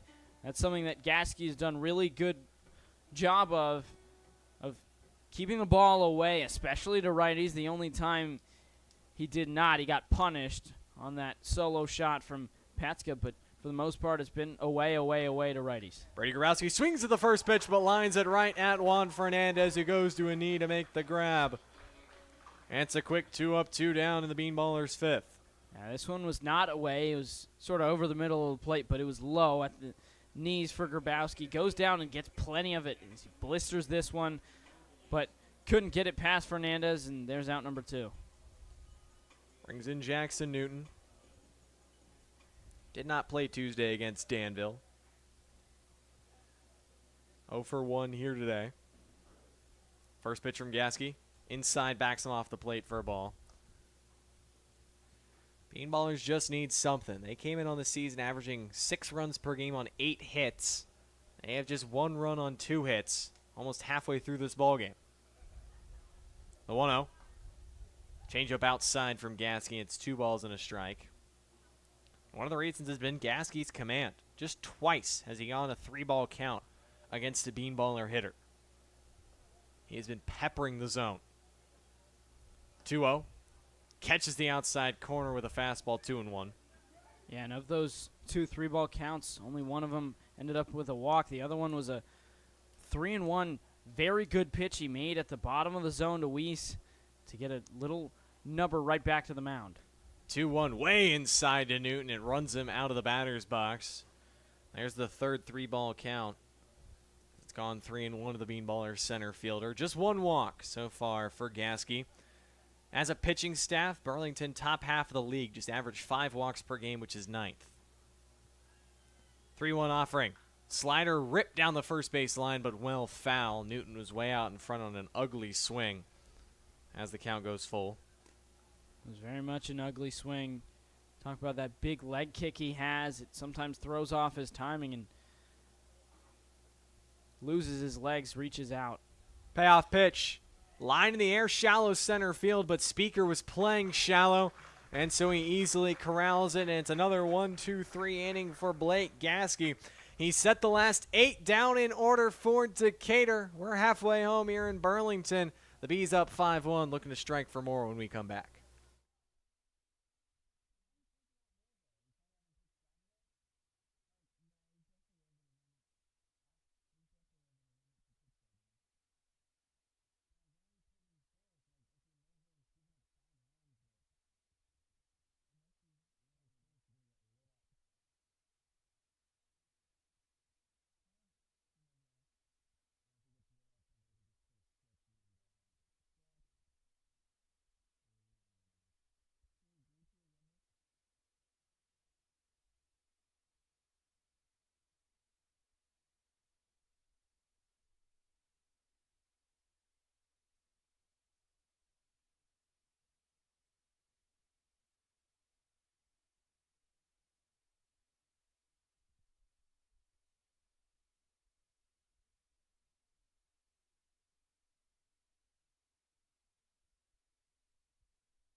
Gabe Arroyo goes to his bullpen here to begin the bottom half of the 5th. Parker Phillips makes his 14th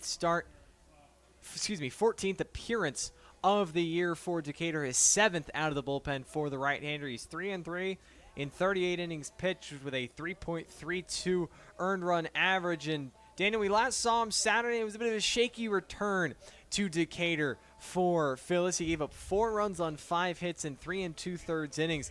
He struck out 4, but the big number that Phillips is going to need to limit is the free passes. 5 walks, 3 hit batsmen, 8 free passes given out. He ultimately took the loss in that 7-2 defeat.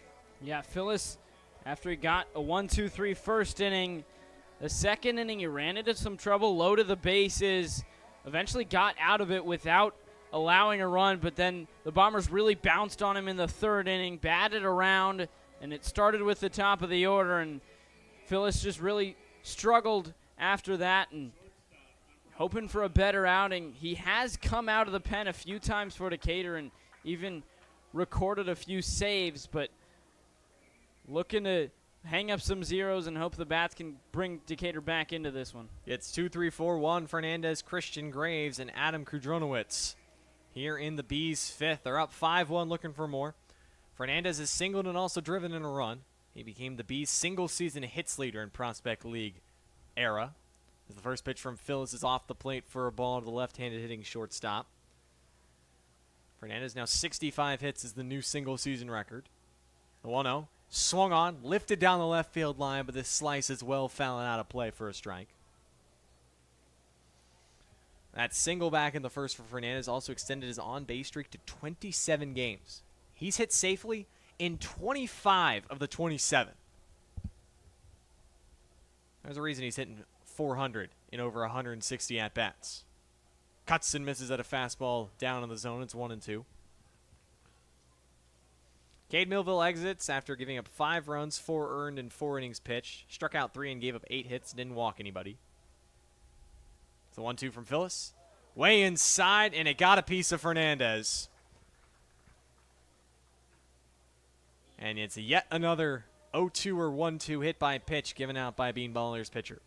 Yeah, and this is something that Phillips struggles with. You talk about comes in with 27 walks through his first 38 innings. He's also hit 12 guys as there's their 13th hit by pitch. And Fernandez is a guy who, a really tough guy to strike out. Only 19 strikeouts while he's also drawn 29 walks, but that's his 19th hit by pitch, so he does a very good job of avoiding strike 3. First pitch to Christian Graves is a fastball at the knees for a strike. Graves, like Fernandez, singled in the first and then drove in a run on a sacrifice fly back in the 3rd. It was his 18th RBI and still his short tenure as a Bee. He's been a busy one, though, a busy Bee. 0-1, dribbled foul outside of 3rd, 0-2. Yeah, and the Bees have been busy overall in the hit column today on the base paths. 8 hits already, and the one real victory for Millville is he didn't walk anyone, and this is the team that draws the most walks in the Prospect League, but nonetheless, they really bounced him around. Phillips out of the stretch. The 0-2. Inside changeup. 1-2. Graves extended his hitting streak to 6 games. He's now reached base safely in all 11 he's played here with Burlington. The 1-2 pitch. Fastball just below the zone. Big league take from Graves, and the count evens. Yeah, it seems that Dave Monroe has been wary of fastballs low in the zone. Hasn't really been giving those calls to pitchers. He's been consistent with it. 2-2 offering. Way outside, and the count goes full against Graves. Adam Kudronowicz on deck. The fact that you can't get calls towards the bottom of the zone means Phyllis needs to search elsewhere, which is unfortunate because that's really where you want to live against the bats like the Bees. If you go high in the zone, they'll certainly punish you for it. Payoff pitch. Fernandez the second. Swung on, grounded to short. Fabriette gloves it, fires across, and Petska keeps his right foot on the bag to retire Graves. But Fernandez moves into scoring position with 1 out. Yeah, a little bit of a scare as it certainly took Petska a little bit up the line, but didn't take him far enough up the line for him to be pulled off the bag. Nonetheless, a good job to get the out, even if it means Fernandez advances, which he would have done anyway, as he got a really big jump off of Phyllis, but now it's at least dealing with one guy out. First pitch to Kudronowicz is fouled off third base side for strike 1. He's 2 for 2 today with a pair of doubles and 2 runs batted in. He now has a team-leading 17 doubles on the summer and 38 RBIs. He's got another RBI opportunity here with Fernandez at second. He's got 50 hits here in 2026 as well. Fernandez the third, the 0-1. Upstairs, the throw down on the money from Gage Reynolds. Fernandez tried to swipe third. Gage Reynolds having none of it. And it's out number 2 in the 5th. Yeah, when it comes to that ground ball that Fernandez advanced on from Graves, Fernandez might have gotten a little lucky because he didn't even have a chance to warrant a throw from Reynolds. This one he does, and Reynolds is up to the task. We've seen him throw out a lot of runners of late, and now there's 2 outs, base is empty. 1-1 offering curveball in the dirt, 2-1 to Kudronowicz. It's his 16th multi-hit game of the summer. It's a nice rebound for him. He went 0 for 4 with a walk against Quincy on Sunday. Has responded nicely here against Decatur. 2-1. Downstairs near the shoe tops. Gets out of the way of that one. It's a hitter's count, 3 balls and a strike.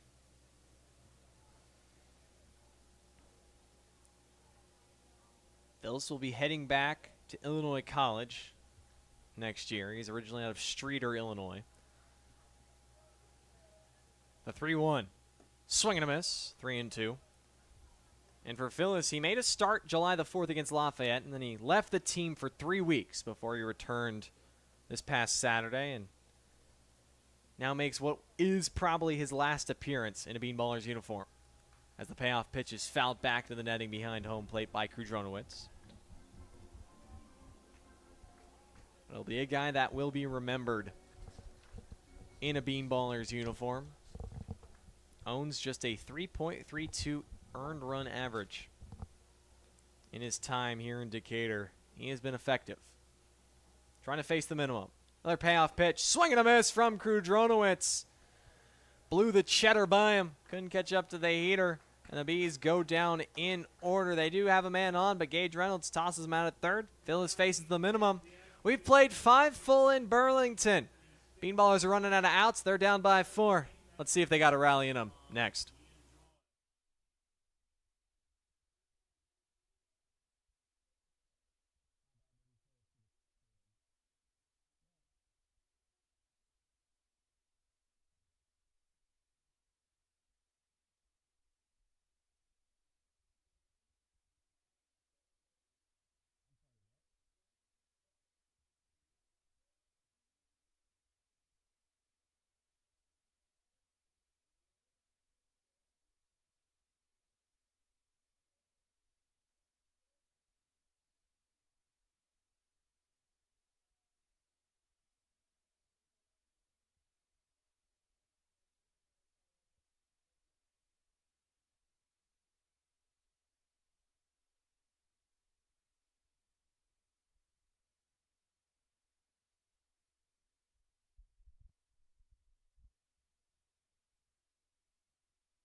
Top of the 6th inning, the Bean Ballers are going to need to go +1 on average in each of the next 4 innings to keep this one going. And back to the mound is Blake Gasky. Rounding out the Bean Ballers order for the second time is Hampton Petska. It's 9-1-2 Petska, Linderman, and Weiss to the plate. Petska, a solo blast his last time up, his first home run this season. He did go yard one time this past spring at Sauk Valley College. First pitch, Petska clubs deep to left, but it's playable for Peltz, who makes the catch just a little bit off the end of the bat, and there's out number 1. Yeah, this one jams in a little bit, doesn't get the sweet spot of the barrel, and so just a lazy fly ball to left. And I like swinging early in counts because I felt like they've let Gasky dictate the pace, but that's a good location, inner half, and Petska can't get the long arms extended. It's another out made on weak contact. Charlie Linderman to the plate, 0 for 2, fly out and strikeout. He swings at the first pitch and misses at a fastball upstairs, 0-1.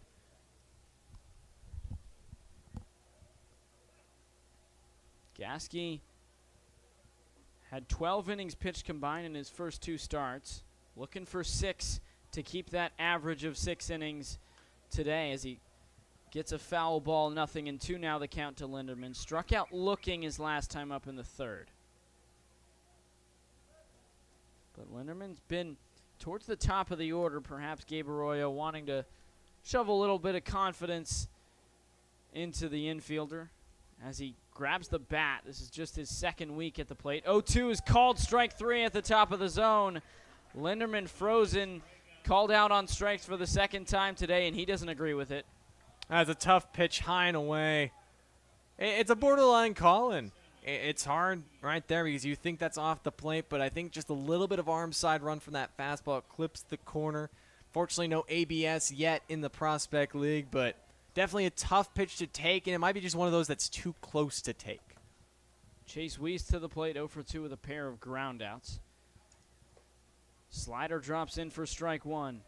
That was pitch just number 72 for Gasky, so he could certainly go a few more innings. 0-1 count now to Weiss. Kick and deal. Another slider clubbed out to left center. It's down for a base hit in front of Speaker. Weiss has his first hit of the day, and overall, it's just the 3rd hit for the Bean Ballers. First hit since that Petska solo home run, and a 2-out base runner for Decatur. And obviously, till the Bean Ballers start scoring a lot more runs and potentially have a rally in them, you know, if you're looking for moral victories from this game, they've still yet to be shut out, but they're still chasing. 4 hits is their season low in a game. That happened against the Rex and the Rockabillys. Will Applegate takes a strike on the outside corner. Decatur does have a shutout of their own on the mound. They shut out the Lafayette Aviators back on June 13th. The next day, Decatur lost right here in Burlington 6-1. 0-1 pitch. Upstairs, ball 1. Applegate today, the only guy who hasn't been retired in the Bean Ballers order. Singled his first time up, walked back in the 4th. Was caught stealing 2nd, though, on a nice throw from Sean Kang. 1-1 pitch. Slider blasted up the middle, but fielded by Fernandez. He slides to the bag head first and beats Weiss to it. A very nice play made by Juan Fernandez, doing it with both the bat and the glove in this one. We go to the bottom of the 6th. It's still a 5-1 Bees lead.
Parker Phillips faced the minimum with a little help from his catcher, Gage Reynolds.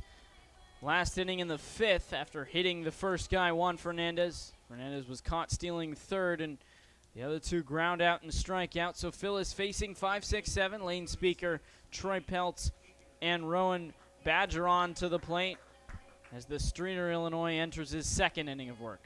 Just needs to do what he did last inning. Throw up a 0, give his team a chance. It was a nice mix of his pitches and just keeping these Bees hitters off balance. First pitch from Phillips. Upstairs and inside to Speaker on a fastball, who has a pair of groundouts today, one to second, one to third, both of which have ended 2-run innings. And he takes one off the elbow guard, the second hit batter for Phillips, and for back-to-back innings, he's hit the leadoff guy. And again, last time out Saturday, he hit 3 batters, and this fastball just runs away from him inside of the righty, and just he missed him up and in, and guess he decided to hit him the second pitch. He didn't like what he saw in the first offering, and for back-to-back innings, the leadoff man aboard. But it's been this bottom of the order that necessarily hasn't come through. Just 2 hits combined between the 5, 6, 7, 8, and 9 hitters. Both of those hits belong to 8 and 9, Kang and Miller.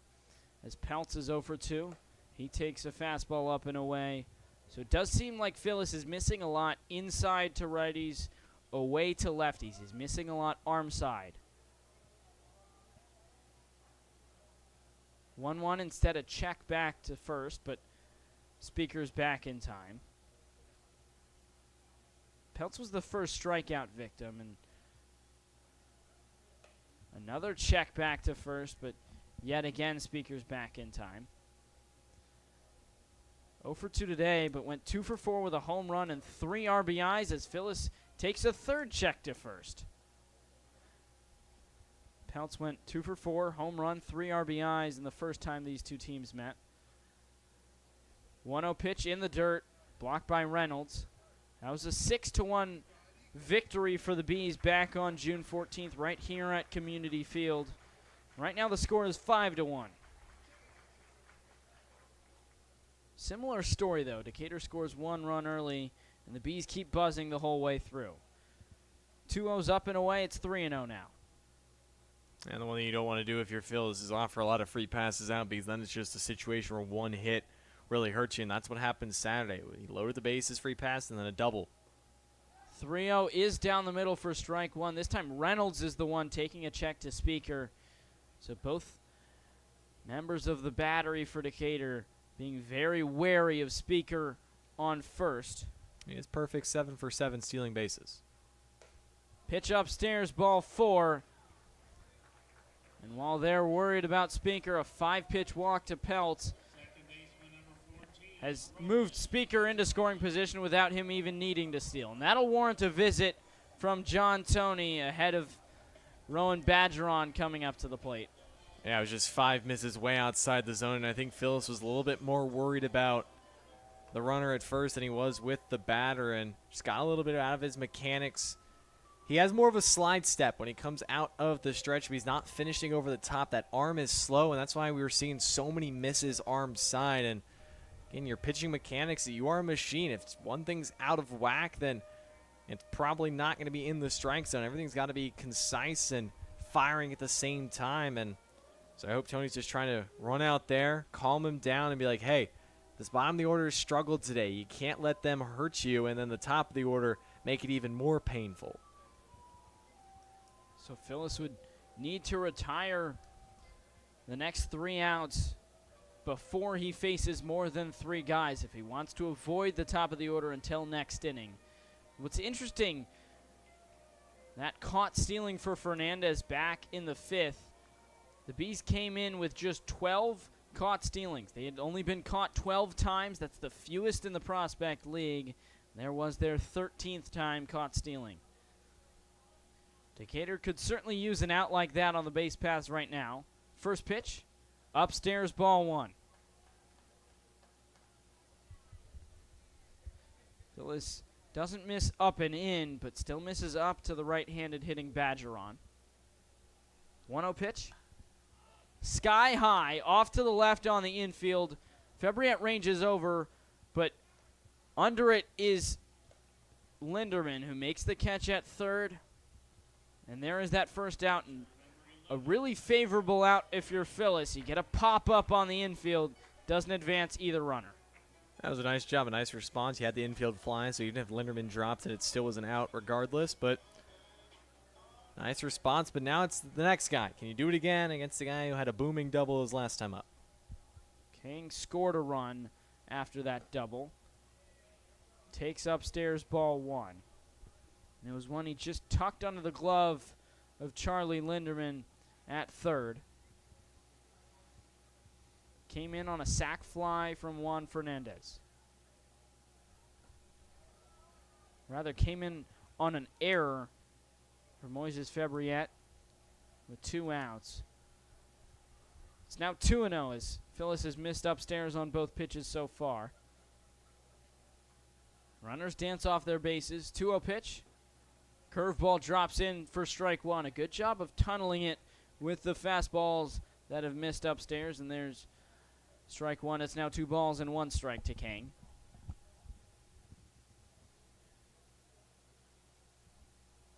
Runners go.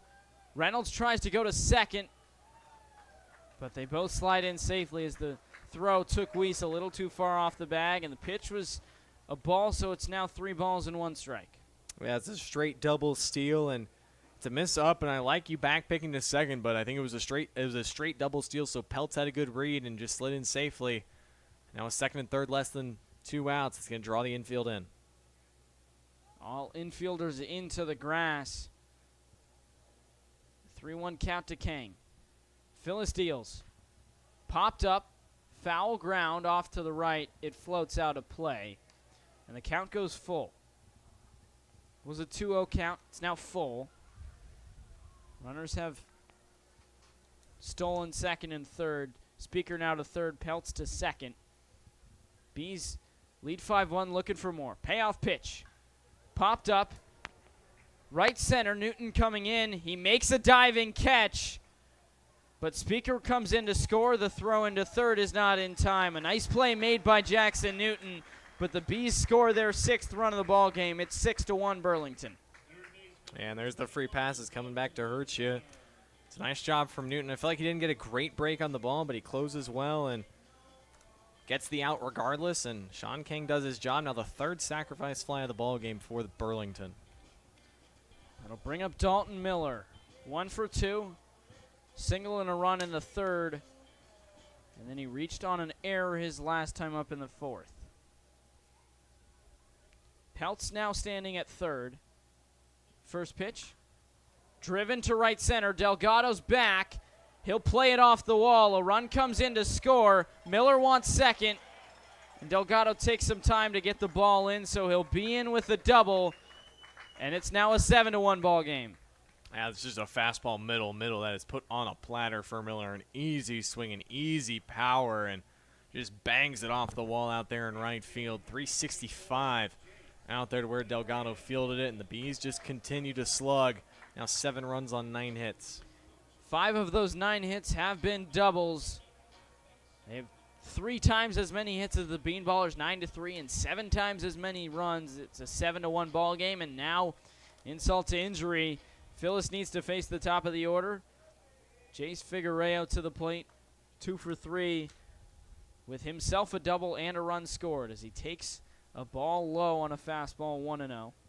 Well, now both free passes hit by pitch in the walk to start the inning, and both come around to score now.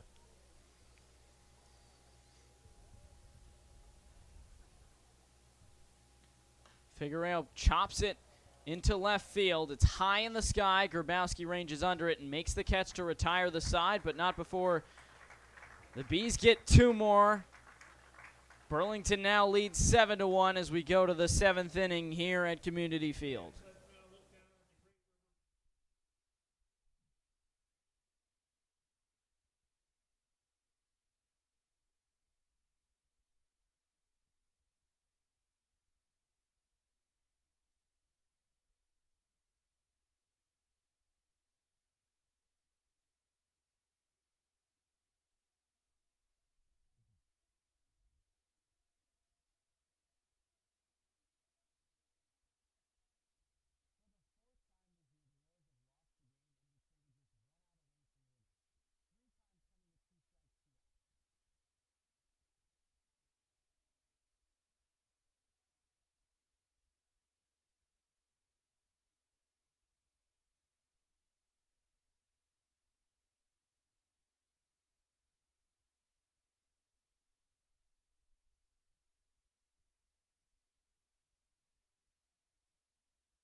Blake Gasky still has some gas in the tank. Back to the mound for his 7th inning of work after he got 2 more runs of run support from his offense. It's now a 7-1 ball game. And Decatur has 4, 5, 6 due up. Part of the order: Moises Febriant, Noah Delgado, and Gage Reynolds. Decatur down to its final 9 outs in its 3rd to last game of the season. Gasky struck out Febriant swinging in the 1st, got him to line out to right in the 4th. Febriant swings and misses way out in front of a slider, 0-1. That's just an ugly swing and a nice pitch from Gasky, and that's been the problem for Febriant all season. Sliders down and away, hasn't seen them. 0-1 pitch. Another slider low and away, doesn't see it, swings and misses way out in front yet again. It's 0-2. Bet he throws him a 3rd one right here. Why not? Go back to the well. It's still probably full of water. 0-2 pitch. It is another slider popped up off to the right as Febriant grabs a piece and it gets out of play, landing in the stands. So it's still 0-2. Struck him out on a high fastball swinging back in the 1st after a slew of sliders. Does he pitch him completely backwards or stick to the slider? Oh, I stick to the slider again. I'm not throwing him a fastball. 0-2 pitch. It is a fastball. Tapped into the glove of King for strike 3. And Febriant's down on strikes for the 2nd time today.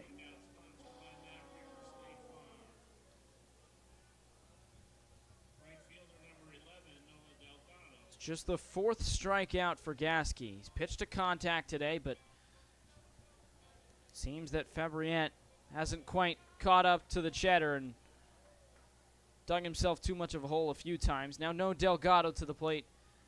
Fly out and ground out as he takes a slider downstairs. 1 ball and no strikes. It just felt like it's been another passive day for Decatur. Again, only 4 strikeouts, but just a lot of weak contact. Have really not barreled anything outside of the 1 home run by Petska. 1-0 pitch. Taken on the outside corner for strike 1. 1-1. This would be tied for the fewest hits Decatur has had in a game with 3. That last occurred a week ago today at Jackson. 1-1 pitch.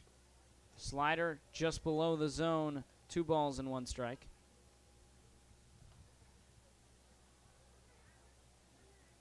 And Adam Cooper, the right-hander, is up and throwing in the Bean Ballers bullpen. Playing catch with Brandon Abernathy. 2-1 swung on and missed at a high fastball. It's now 2 balls and 2 strikes that count to Delgado.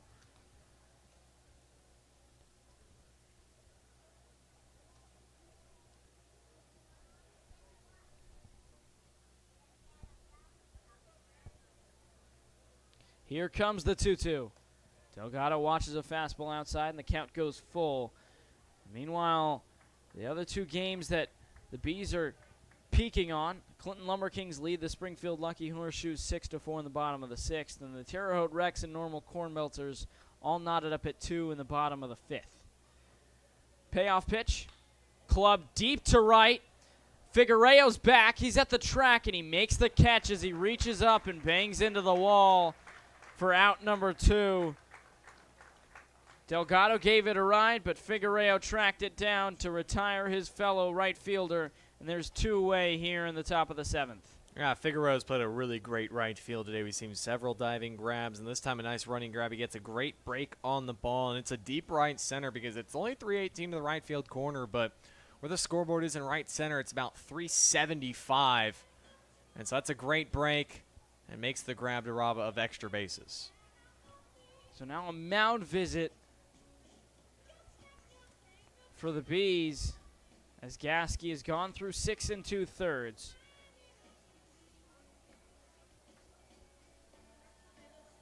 And the Bees, we talked about the LumberKings and Corn Belters are chasing Burlington. In terms of games, both are a game and a half back. However, the tiebreaker is winning percentage, and the LumberKings have played 2 fewer games So if Clinton were to win tonight and Burlington loses, Clinton would hop Burlington despite the fact that the LumberKings have 3 fewer victories. First pitch to Gage Reynolds. Fastball on the inside corner for strike 1. Yeah, I'm sure that mound visit from Eric Beeman, pitching coach, was to tell Gasky that was his 87th pitch, so he's coming up on the 95 pitch threshold. 0-1 pitch popped out off to the right. Foul ball, 0-2 now the count to Reynolds. And meanwhile, Normal has played 2 more games than Clinton, just 1 fewer than Burlington. The Corn Belters are winners of 4 straight, but they don't have the tiebreaker in winning percentage. Called strike 3. Reynolds is called out on strikes. The second punch out of the inning, 5th of the day for Gasky, who's thrown 7 innings of 1-run ball. A masterful start. We go to the bottom of the 7th. The Burlington Bees lead 7-1 here at Community Field.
Bottom 7 here in Burlington. Bees and Bean Ballers. It's a 7-1 lead for Burlington. And Parker Phillips to the mound for his 3rd inning of work. Pitched a scoreless 5th where he faced the minimum, but ran into a little bit of trouble last inning. Gave up a hit by pitch and a walk to start the inning. Both of those came around to score and pushed it out to a 6-run lead for Burlington, and the Bean Ballers went down 1-2-3 in the top half of the 7th as Blake Gasky is through 7 innings with just 1 run and 3 hits given up. So Phyllis back to the mound, and if the Bees push 4 across in this inning, that would end the game. They haven't put up more than 2 in any inning today, but they've put up at least 2 3 times. That's certainly part of the order you want up if you're Burlington. 2, 3, 4. Against the struggling Parker Phillips, gave up a couple free passes and a big double. Anything is possible. They like to go home early and enjoy the scoreboard watching. Fernandez, and the umpire is down on the play. Dane Monroe down to his knees, and he'll get a visit from his fellow umpire as well as the third base coach for the Bees. It was a fastball high for Phyllis, and now the trainer is out to talk to Monroe.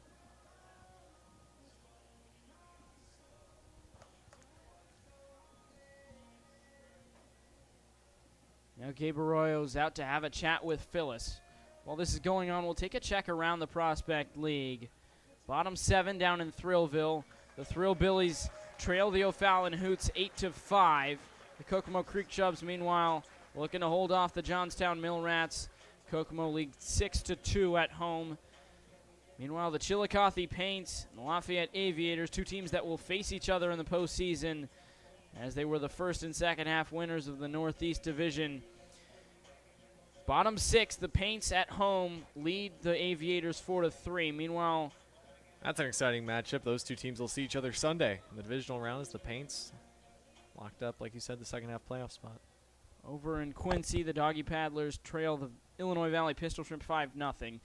Monroe is back to his feet. We're back underway. It's 1-0.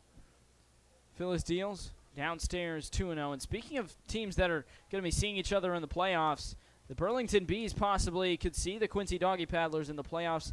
They play Quincy twice to round out the season.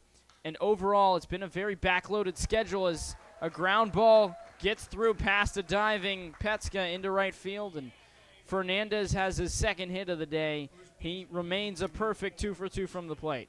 Well, when you think of it, you look at their schedule, these last 2 games for the Bees came against the Donkey Paddlers. So 4 of their last 5 against Quincy. And Quincy's been struggling in this second half. And there's a path for Burlington where they could make the Prospect League Championship Series. There is an easy path with O'Fallon looking to play Cape in that South Division divisional matchup. That should be an exciting one. I wouldn't, in a 1-game playoff with how historic Cape's season has been, don't count out the hoots. 0-1 now the count to Christian Graves. 1 for 2, an RBI, a run scored. As he takes strike 2, it's 0-2 now. Yeah, you talk about Quincy and Burlington. Should they play in the postseason after these next 2 matchups tomorrow and Saturday, it would be the 9th time since July 14th as a pitch gets away from Reynolds. And Fernandez wants to go first to third. The throw comes in, is late. And he catches the Bean Ballers napping, goes first to third on a wild pitch. And another run just 90 feet away. Still nobody out. That's just a heads-up base running for Fernandez. We've seen the aggressiveness from Burlington, and this is just one that kicks way away from Reynolds, and Fernandez shows off the wheels. There is a lot of room behind the plate and foul ground here at Community Field. 1-2 pitch. Swung on and missed. Strike 3 as Phyllis gets his second punch out. There's the first out here in the bottom of the 7th. And that'll bring up Adam Kadronowitz. That's a nice job from Phyllis. Just blows the fastball by him at the knees and strikes him out. That's why Phyllis is so effective when he's not giving up free passes. He's a really good pitcher, but just at points this season. The walks and hit by pitches have hurt him. Kadronowitz was the first punch-out victim for Phyllis as he takes a slider outside for ball 1 after he doubled twice against Millville. A 2-run double. He's thrown out trying to stretch into a triple in the first and a double in the third. 1-0 pitch. Outside ball 2.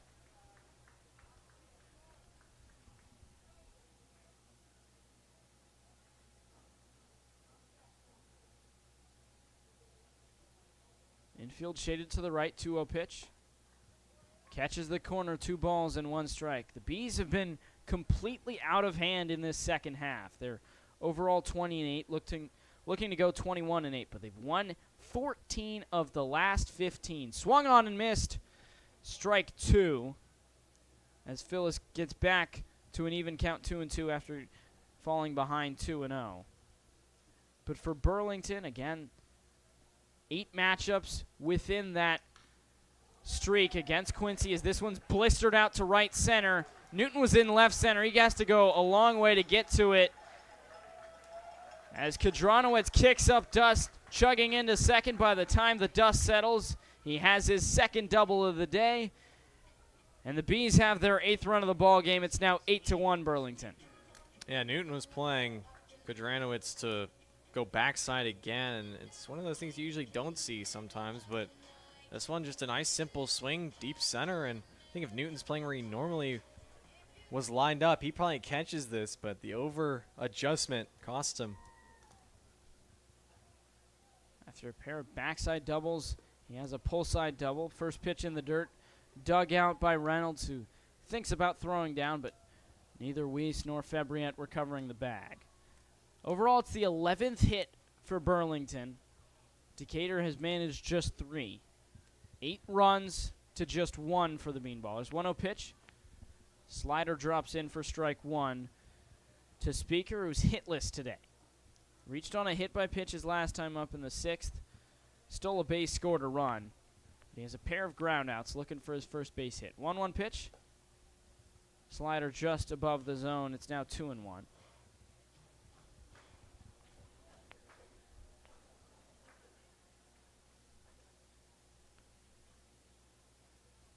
Speaker, a Messina, Iowa native, pops it up on the infield.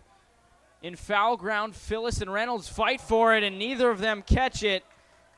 Reynolds heard footsteps, and he turned back, and they both looked at each other as it landed in foul territory. Well, we heard Parker Phillips call him off. Phillips was saying, mine, mine, mine. And if you're a pitcher, I mean, you usually don't see pitchers make plays, and Reynolds is right under it. I would trust my catcher. And you throw around the phrase, oh, this play sums up Bean Baller, X team's X season game, but really felt like that maybe is the epitome of the inaugural season of Bean Ballers baseball. So it's still just a 2-2 count to Speaker, who's gifted a lifeline. And he clubs one deep to center, high in the sky, but Newton makes the catch. Kadronowicz does not tag. So nonetheless, the Bean Ballers get out of it unscathed. But it does mean Phyllis needs to throw one more pitch. There are 2 outs now, still a man on second. That'll bring up Troy Peltz to the plate. He himself is looking for his first hit today.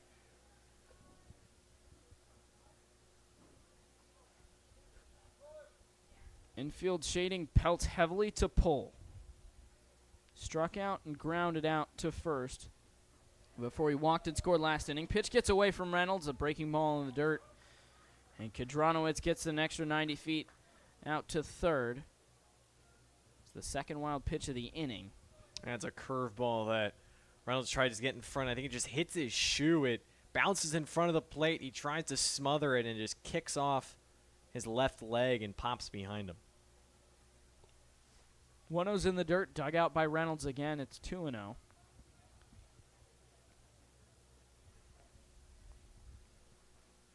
Peltz also stole a base before he scored in the 6th, part of a double steal with him and Speaker.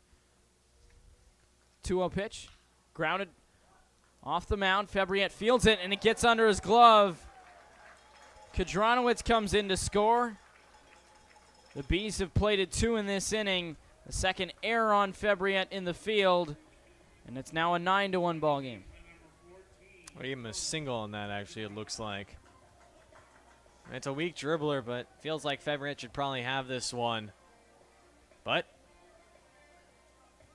Bees keep hitting, and then sometimes that's how good hitting teams, how the cookie crumbles.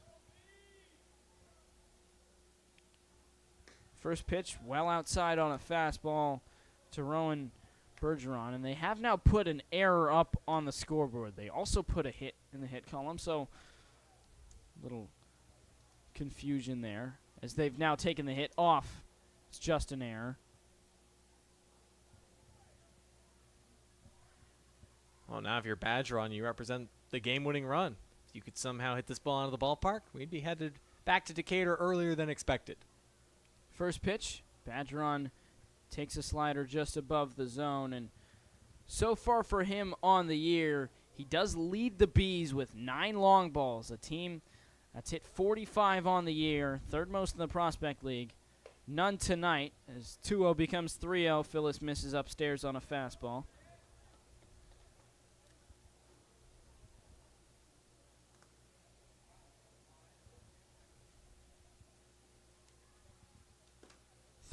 Catches the corner.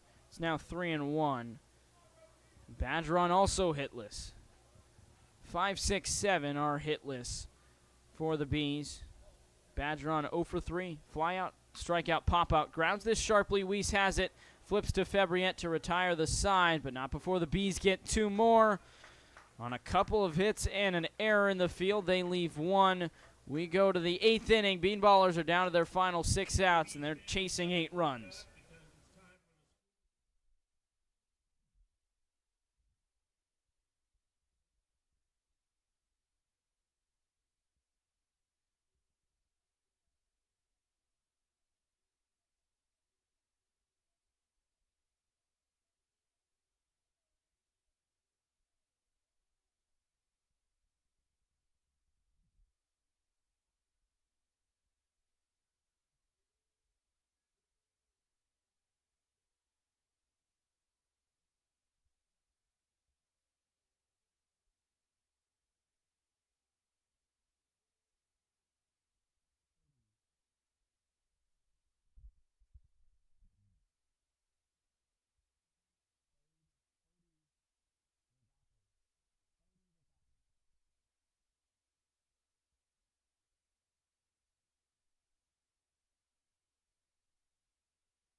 Bean Ballers will face a new pitcher on the mound for the first time tonight as Fody Rickopolis takes over for Blake Gasky here in the 8th. Gasky, a brilliant 7 innings, just 1 run on 3 hits, struck out 5, walked only 1. And now Rickopolis takes over, making his 5th appearance of the summer on the mound. He brings a 2.84 ERA across 6 1/3 innings pitched into this one. Last time out was back on Sunday through 3 1/3 shutout innings against the Doggy Paddlers and struck out 4. And now Daniel, you have to think he's going to take this one home for Burlington, up 9-1. If you're Rickopolis, there isn't too much pressure on your shoulders. This is an 8-run ball game, and not only are you asked to get at most 6 outs, but it's possible that if you get these 3 without allowing a run, and the Bees do what they did in the 1st, in the 3rd, in the 5th, or rather in the 6th and in the 7th, which is score 2 runs, that would end it early, making it an 11-1 ball game. So it's possible that Rickopolis is only asked to get 3 outs here, but we'll see if he'll need to get 6. But again, like you said, Truman, this game has sort of gotten out of hand, so doubt we'll be seeing much more than the top of the 9th. Bottom of the order for Decatur. First up, Brady Grabowski. First pitch from Rickopolis. Check swing, and Grabowski went around for strike 1. Opponents just hitting 182 off Rickopolis. 10 strikeouts to no walks through his first 6 1/3 innings on the mound. Out of the line, the 0-1. Swing and a miss, 0-2. Rickopolis is a Galena, Illinois native. Took his talents to being a Illini at the University of Illinois. The 0-2 pitch. Fastball down and away, 1-2. Champaign. I like that. Your hometown. Yes. You ran into Fody around town? I have not. I've not really been in town much. Well, if you run into Fody. 1-2's also off the plate, 2-2. He's also got it done at the plate. He's had 85 at-bats this year with Burlington, only hitting 176, but he's been trying to two-way. 2-2 pitch. Swung on and missed. Pulled the string on Grabowski. And he strikes out, first out in the Bean Ballers' 8th. Well, despite his shortcomings at the plate this season, Rickopolis certainly has plenty of heat as he just blows a bunch of fastballs by Grabowski and gets the first out. And Bean Ballers are counting down the outs. They still need 8 runs. First pitch to Jackson Newton, backs him off the plate as it's inside to the lefty, 1-0. 0 for 2 today with a couple of flyouts to center. Rickopolis getting it done, only listed at 5'9". The 1-0 home, swing and a miss from Newton. Decatur yet to be shut out, so 1 run. Moral victories. 1 run would tie a season low. 3 hits would tie a season low. 1-1, hit in the air, deep down the right field line, slicing away from Figueroa. He can't make the grab, and the ball is fair. It's rolling up the warning track. Newton rolls into second base, and it's a 1-out double for Jackson Newton, and it puts a man in scoring position for the top of the Bean Ballers lineup. For Hampton Petska. Yeah, I'm a little surprised Newton doesn't try Or they called it foul, it appears. Wow. Huh. It was hard to tell from up here. Yeah, it was certainly hooking towards foul. It looked to me as if it still landed fair, but then again, I'm looking here from further than 318 feet away, and the umpires are certainly a lot closer. It's hard to tell. There was no clear signal, but Newton back into the left-handed batter's box. Count is 1-2. Pitch home. Downstairs from Rickopolis. 2-2. Yeah, it was an interesting play. It looked as if Figueroa overran it, and he wasn't in too much of a hurry to get back to it. I thought Newton might try to turn and go to third, but maybe he knew that it was foul. 2-2 pitch. Swung on, chopped foul. Just got a piece of it. Spoils a good pitch. And the count stays the same.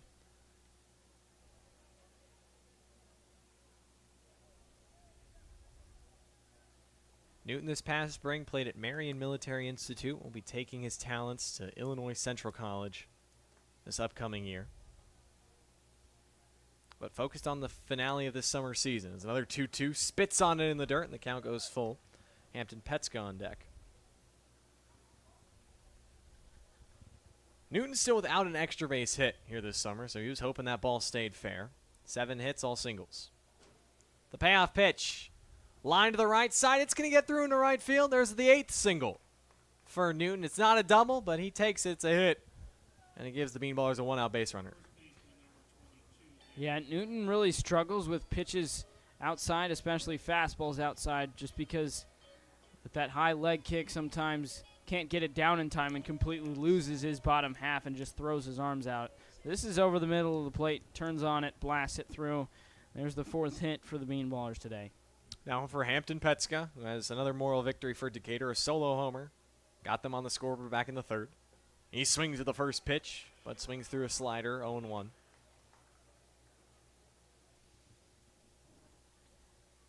That home run for Petska in this past spring at Sauk Valley came against Iowa Central Community College. Went 4 for 6 with 5 runs batted in that game. The 0-1. Downstairs, 1-1. That was one of 2 multi-hit games for Petska. His other came against Illinois Valley Community College. If he can get a single here, it'd be his 2nd multi-hit game in a Bean Ballers uniform. 1-1. Swing and a miss. Yeah, Petska sometimes really struggles with fastballs.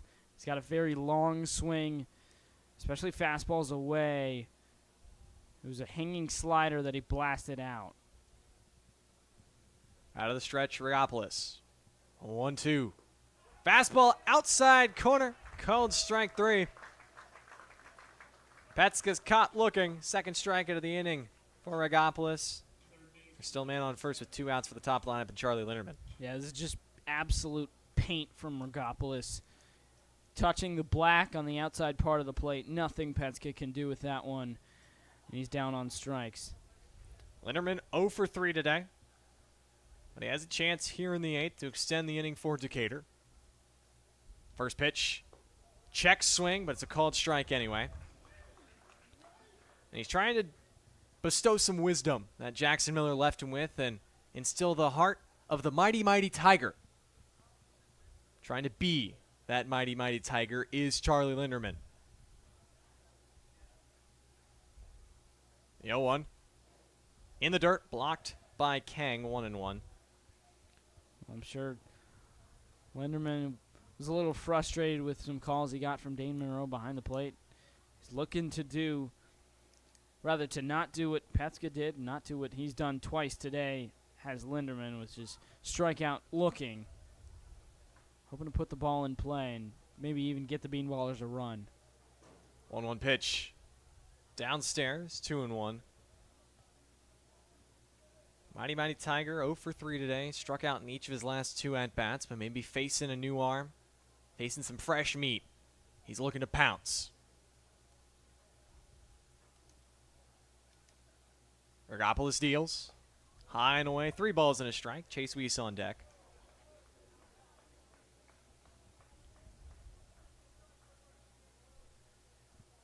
Jackson Newton still at first. He singled with 1 out. Just the 4th hit of the game for the Bean Ballers. 3-1 home. Linderman swings, chops it to the left side, foul just outside of 3rd.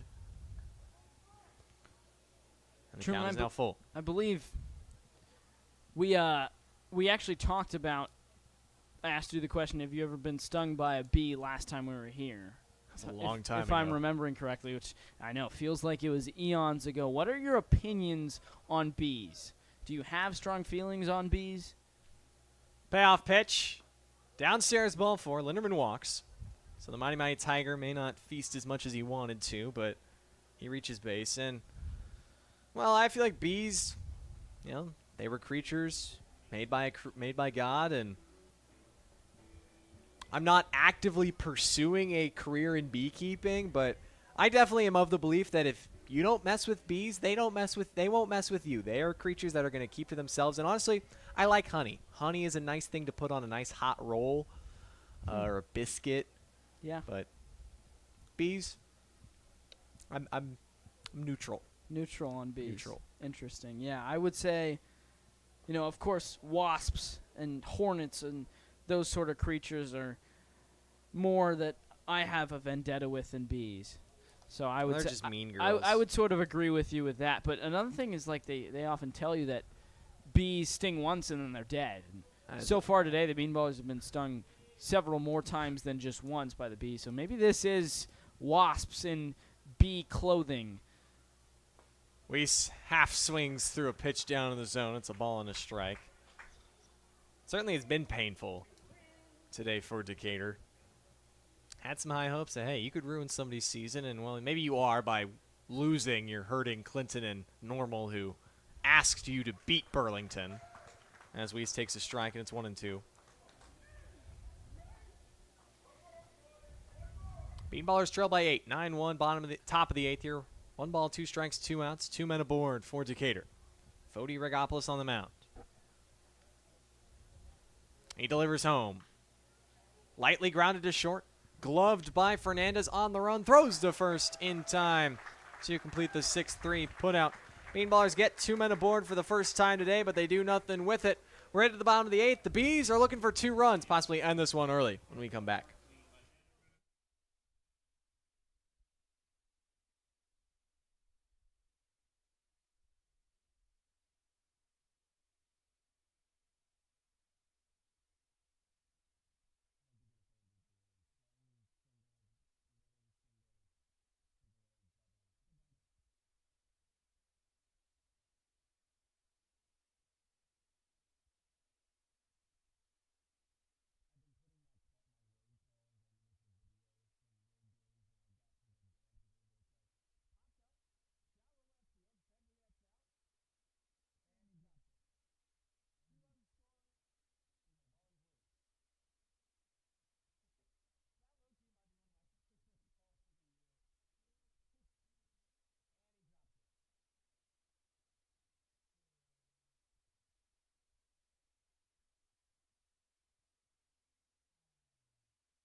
Parker Phillips back out for his 4th inning of work. He's been tagged with 4 runs through his first 3 innings. He gets the bottom of the order, Sean Kang, Dalton Miller, and then the top and Jace Figueroa with the Bees. Up 9-1. Run rule is 10 runs here in the Prospect League, so if the Bees can get 2 runs, they could end this one early and send the home faithful into a frenzy. Yeah, Bees put up 2 runs in 4 separate innings today. Beanballers need to prevent that to keep this one going.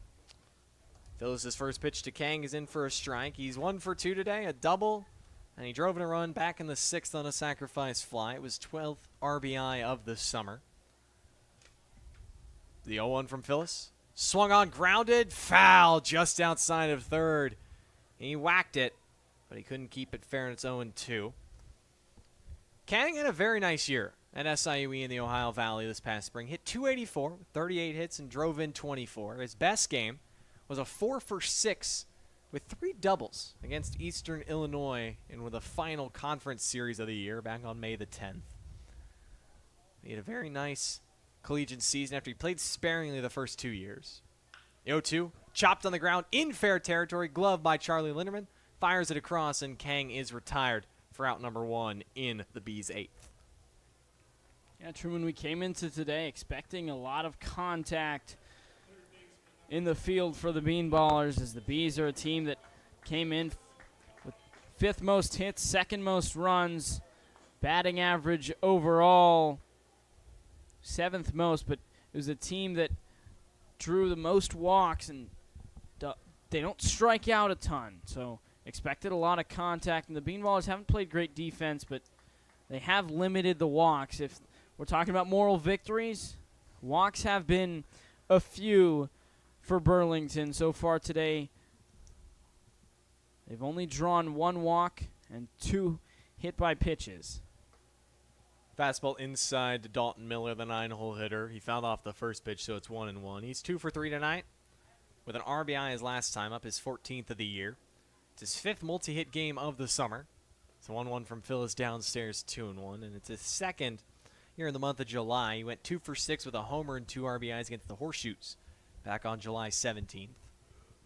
He's extended his on-base streak to 8 games, and he's a guy who came in struggling. 167 in July, but hopefully, if you're a B fan, this game is a turning point for Miller as he takes a fastball high and away. It's 3-1. Yeah, he's been very dependable out of the 9 spot, put the ball in play all 3 times, and forced an error from Fabriette, pair of hits as well. Goes out of the stretch, the 3-1, taken for strike 2 by Miller. Miller from Georgia Gwinnett, where his team went to the NAIA World Series this past spring. Payoff pitch. Line to the right side and past the glove of Petska and down the right field line. All the way to the corner. Miller turns, heads for second. He's looking for 3. The throw in from right overthrows Weiss and easily into third base with his 2nd extra base hit of the night is Dalton Miller. Yeah, not only does this now put the tying run to the plate, but it puts, or rather, the game-winning run, which would walk it off, comes to the plate now, but the run to put him just a run away is now 90 feet away. And this is just blasted right over the head of Petska. Didn't really have much time to react and couldn't quite get up to it. And it gets all the way into the corner. Delgado has a little trouble picking it up, a little trouble getting it in, and Fabriette and Weiss have a little trouble collecting it before they even get a throw over to third, and Miller's easily into third. He's now just a homer shy of the cycle. Unfortunately for him, I don't think he'll come back up again. Be interesting if he did. First pitch to Figueroa's upstairs to the leadoff hitter for a ball. For Miller, it's his first triple of the summer. It's a career high for hits in a single game with 3. As Figueroa lines one right at Fabriette. Smoked it. But the Bean Ballers had a guy there. And it's 2 outs in the 8th. And to pour salt in the wound for Decatur, Dalton Miller came in with just 5 hits in the month of July. Just 5. He was 5 for 30. He also came with only 5 hits at home. And he has 3 tonight. What a game for him. Yeah, he's really torched them, and as have the Bees as a whole. They now have 12 hits, 9 runs, looking for 10 and possibly 11 to push this game out of reach or even end it early. First pitch to Juan Fernandez. He takes a strike on the outer half. Fernandez, 3 homers on the summer. He's 2 for 2 tonight. Has not been retired with an RBI. The 0-1. Lined up the middle. Backhanded by Weiss. Sets his feet. Flicks it across, and Petska stretches to retire the side. The Bees get a 1-out triple, but they strand him there. We're headed to the 9th. The Bean Ballers down to their final 3 outs. What do they got in the tank? Do they have a massive rally in them? 9-1 they trail. It'll be 3-4-5 due up when we come back.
Top of the ninth here in Burlington. We've been cruising. You know, Daniel, I think I called it before the game. I didn't give a score prediction, but I think I said off the air before we went live was that this game, hopefully it takes 2.5 hours, and right now we're on pace for a 2.5-hour ball game. Yeah, Here's the Bean Ballers trail 9-1 entering the ninth. We've seen some very long games as the Bean Ballers bats have picked up in the month of July, nearing 300, of course, before today, where they've been stifled. But overall, we've seen some marathons because of it, and this has been anything but. It's been a very quick and easy game. First pitch of the ninth is a slider that catches the inside corner to Will Applegate from a new arm for Burlington. The lefty, Marshall Robinson, takes over with 2 lefties due up in the inning for Decatur. It's his second appearance. He gave up 2 runs on 2 hits, recorded just 1 out back on July 22nd against Quincy. 1-0, reached out, poked to the right side, fielded by the second baseman Badgeron. He flips in time to get Applegate, and the Ballers are down to their final 2 outs. Yeah, this is a good job from Badgeron. Gets over to the spot and gets an in-between hop, but fields it well enough and gets Applegate at first in time, and Decatur down to its final 2 outs now. One of the 2 hits Robinson did give up was a home run. Didn't strike out anybody, didn't walk anybody before Zach Troxel came on to get the save in that 7-6 win. Moises Hebrett 0 for 3 with a couple of strikeouts. Robinson out of the stretch. His first pitch inside. Hebrett moves out of the way to avoid it. And we were, possibly thinking, oh, maybe the Bees will get 2 more here, 2 more there. It's not going to matter now as the Bean Ballers have to score 8 to keep this one going. Well, I feel like it's better. Getting run ruled is kind of embarrassing sometimes, so at least you're playing a full 9. Breaking ball outside to February at 2-0. 2-0 home. Fastball in the inside corner freezes February, and he takes a strike. Yeah, it's just been a similar story both games here at Community Field. Of course, the bats for the Bees have been a little stronger in Game 2, but overall, Burlington on the mound has been nails against the Bean Ballers. It's a team that comes in an ERA south of 6, just 5.78, 4th best in the Prospect League, and they've only allowed 1 run today. 2-1 was fouled off by February. Robinson now delivers. Swing and a miss. Pulled the string on the changeup. He makes February look foolish, and it's a hat trick. The Bean Ballers shortstop, and now they're down to their final out. Yeah, you said it, Truman. This changeup just tails away from February, and he's a guy who it seemed had made an adjustment at the plate. He stopped just looking dead red and started adjusting a little more to the off speed, but hasn't done much of that today. A lot of swings and misses at off speed, especially low and away, and back to his old ways, unfortunately, for Decatur, and now down to their final out. Last hope is Noah Delgado. He takes a first pitch ball up and in under the chin. He's also 0 for 3 today. You got to give credit to Burlington. They're one of the few teams that their pitching ERA in the month of July has lowered from June. 5.33 here in the month, 6.15 in June. 1-0. Fastball on the outside corner, 1-1. Yeah, and it just speaks to why they've been so strong. Winners in 14 of their last 15 have the Bees. Partly it's because the Burlington pitching staff has been so good, but partly because the bats have been so good as well. 1-1's inside, draws some groans from the crowd. They thought it clipped the inside corner, but it's 2-1 now on Delgado. Bean Ballers will just have 2 games remaining in their inaugural season after this, both on the road. 2-1.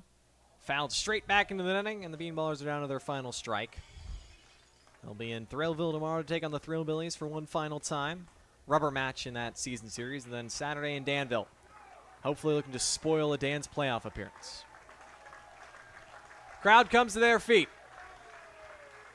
Robinson comes set. He delivers. Fastball called. Strike 3 on the outside corner.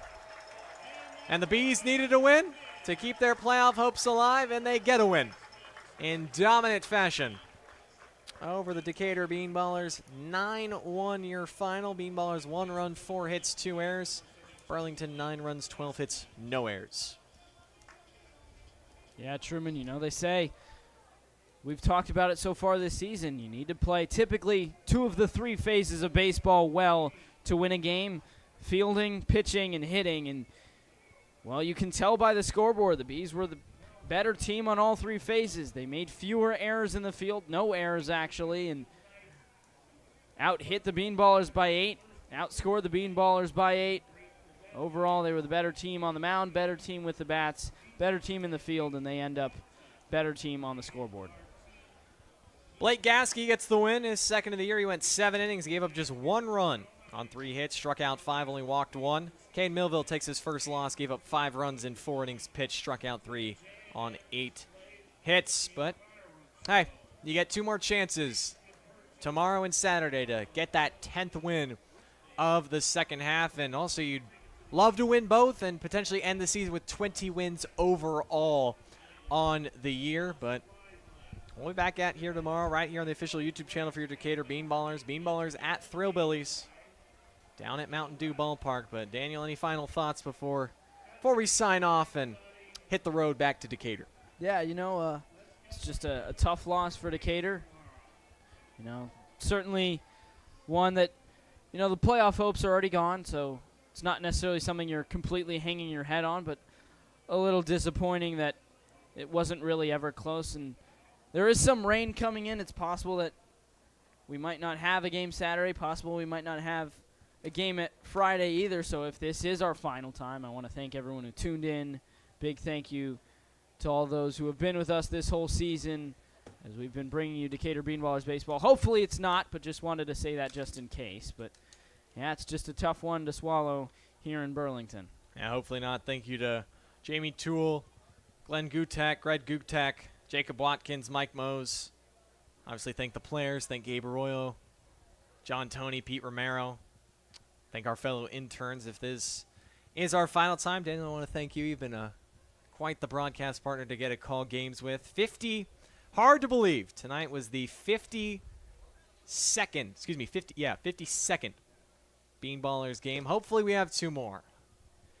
Pray that the skies stay closed, at least in Marion and in Danville, because we'd love to get 2 more games in Bean Ballers 2026 and tell the final stories that have to be told. But as for tonight, for my broadcast partner Daniel Herzog, I've been Truman Griessel saying so long from Community Field here in Burlington, Iowa. The final score, Bees 9, your Bean Ballers 1.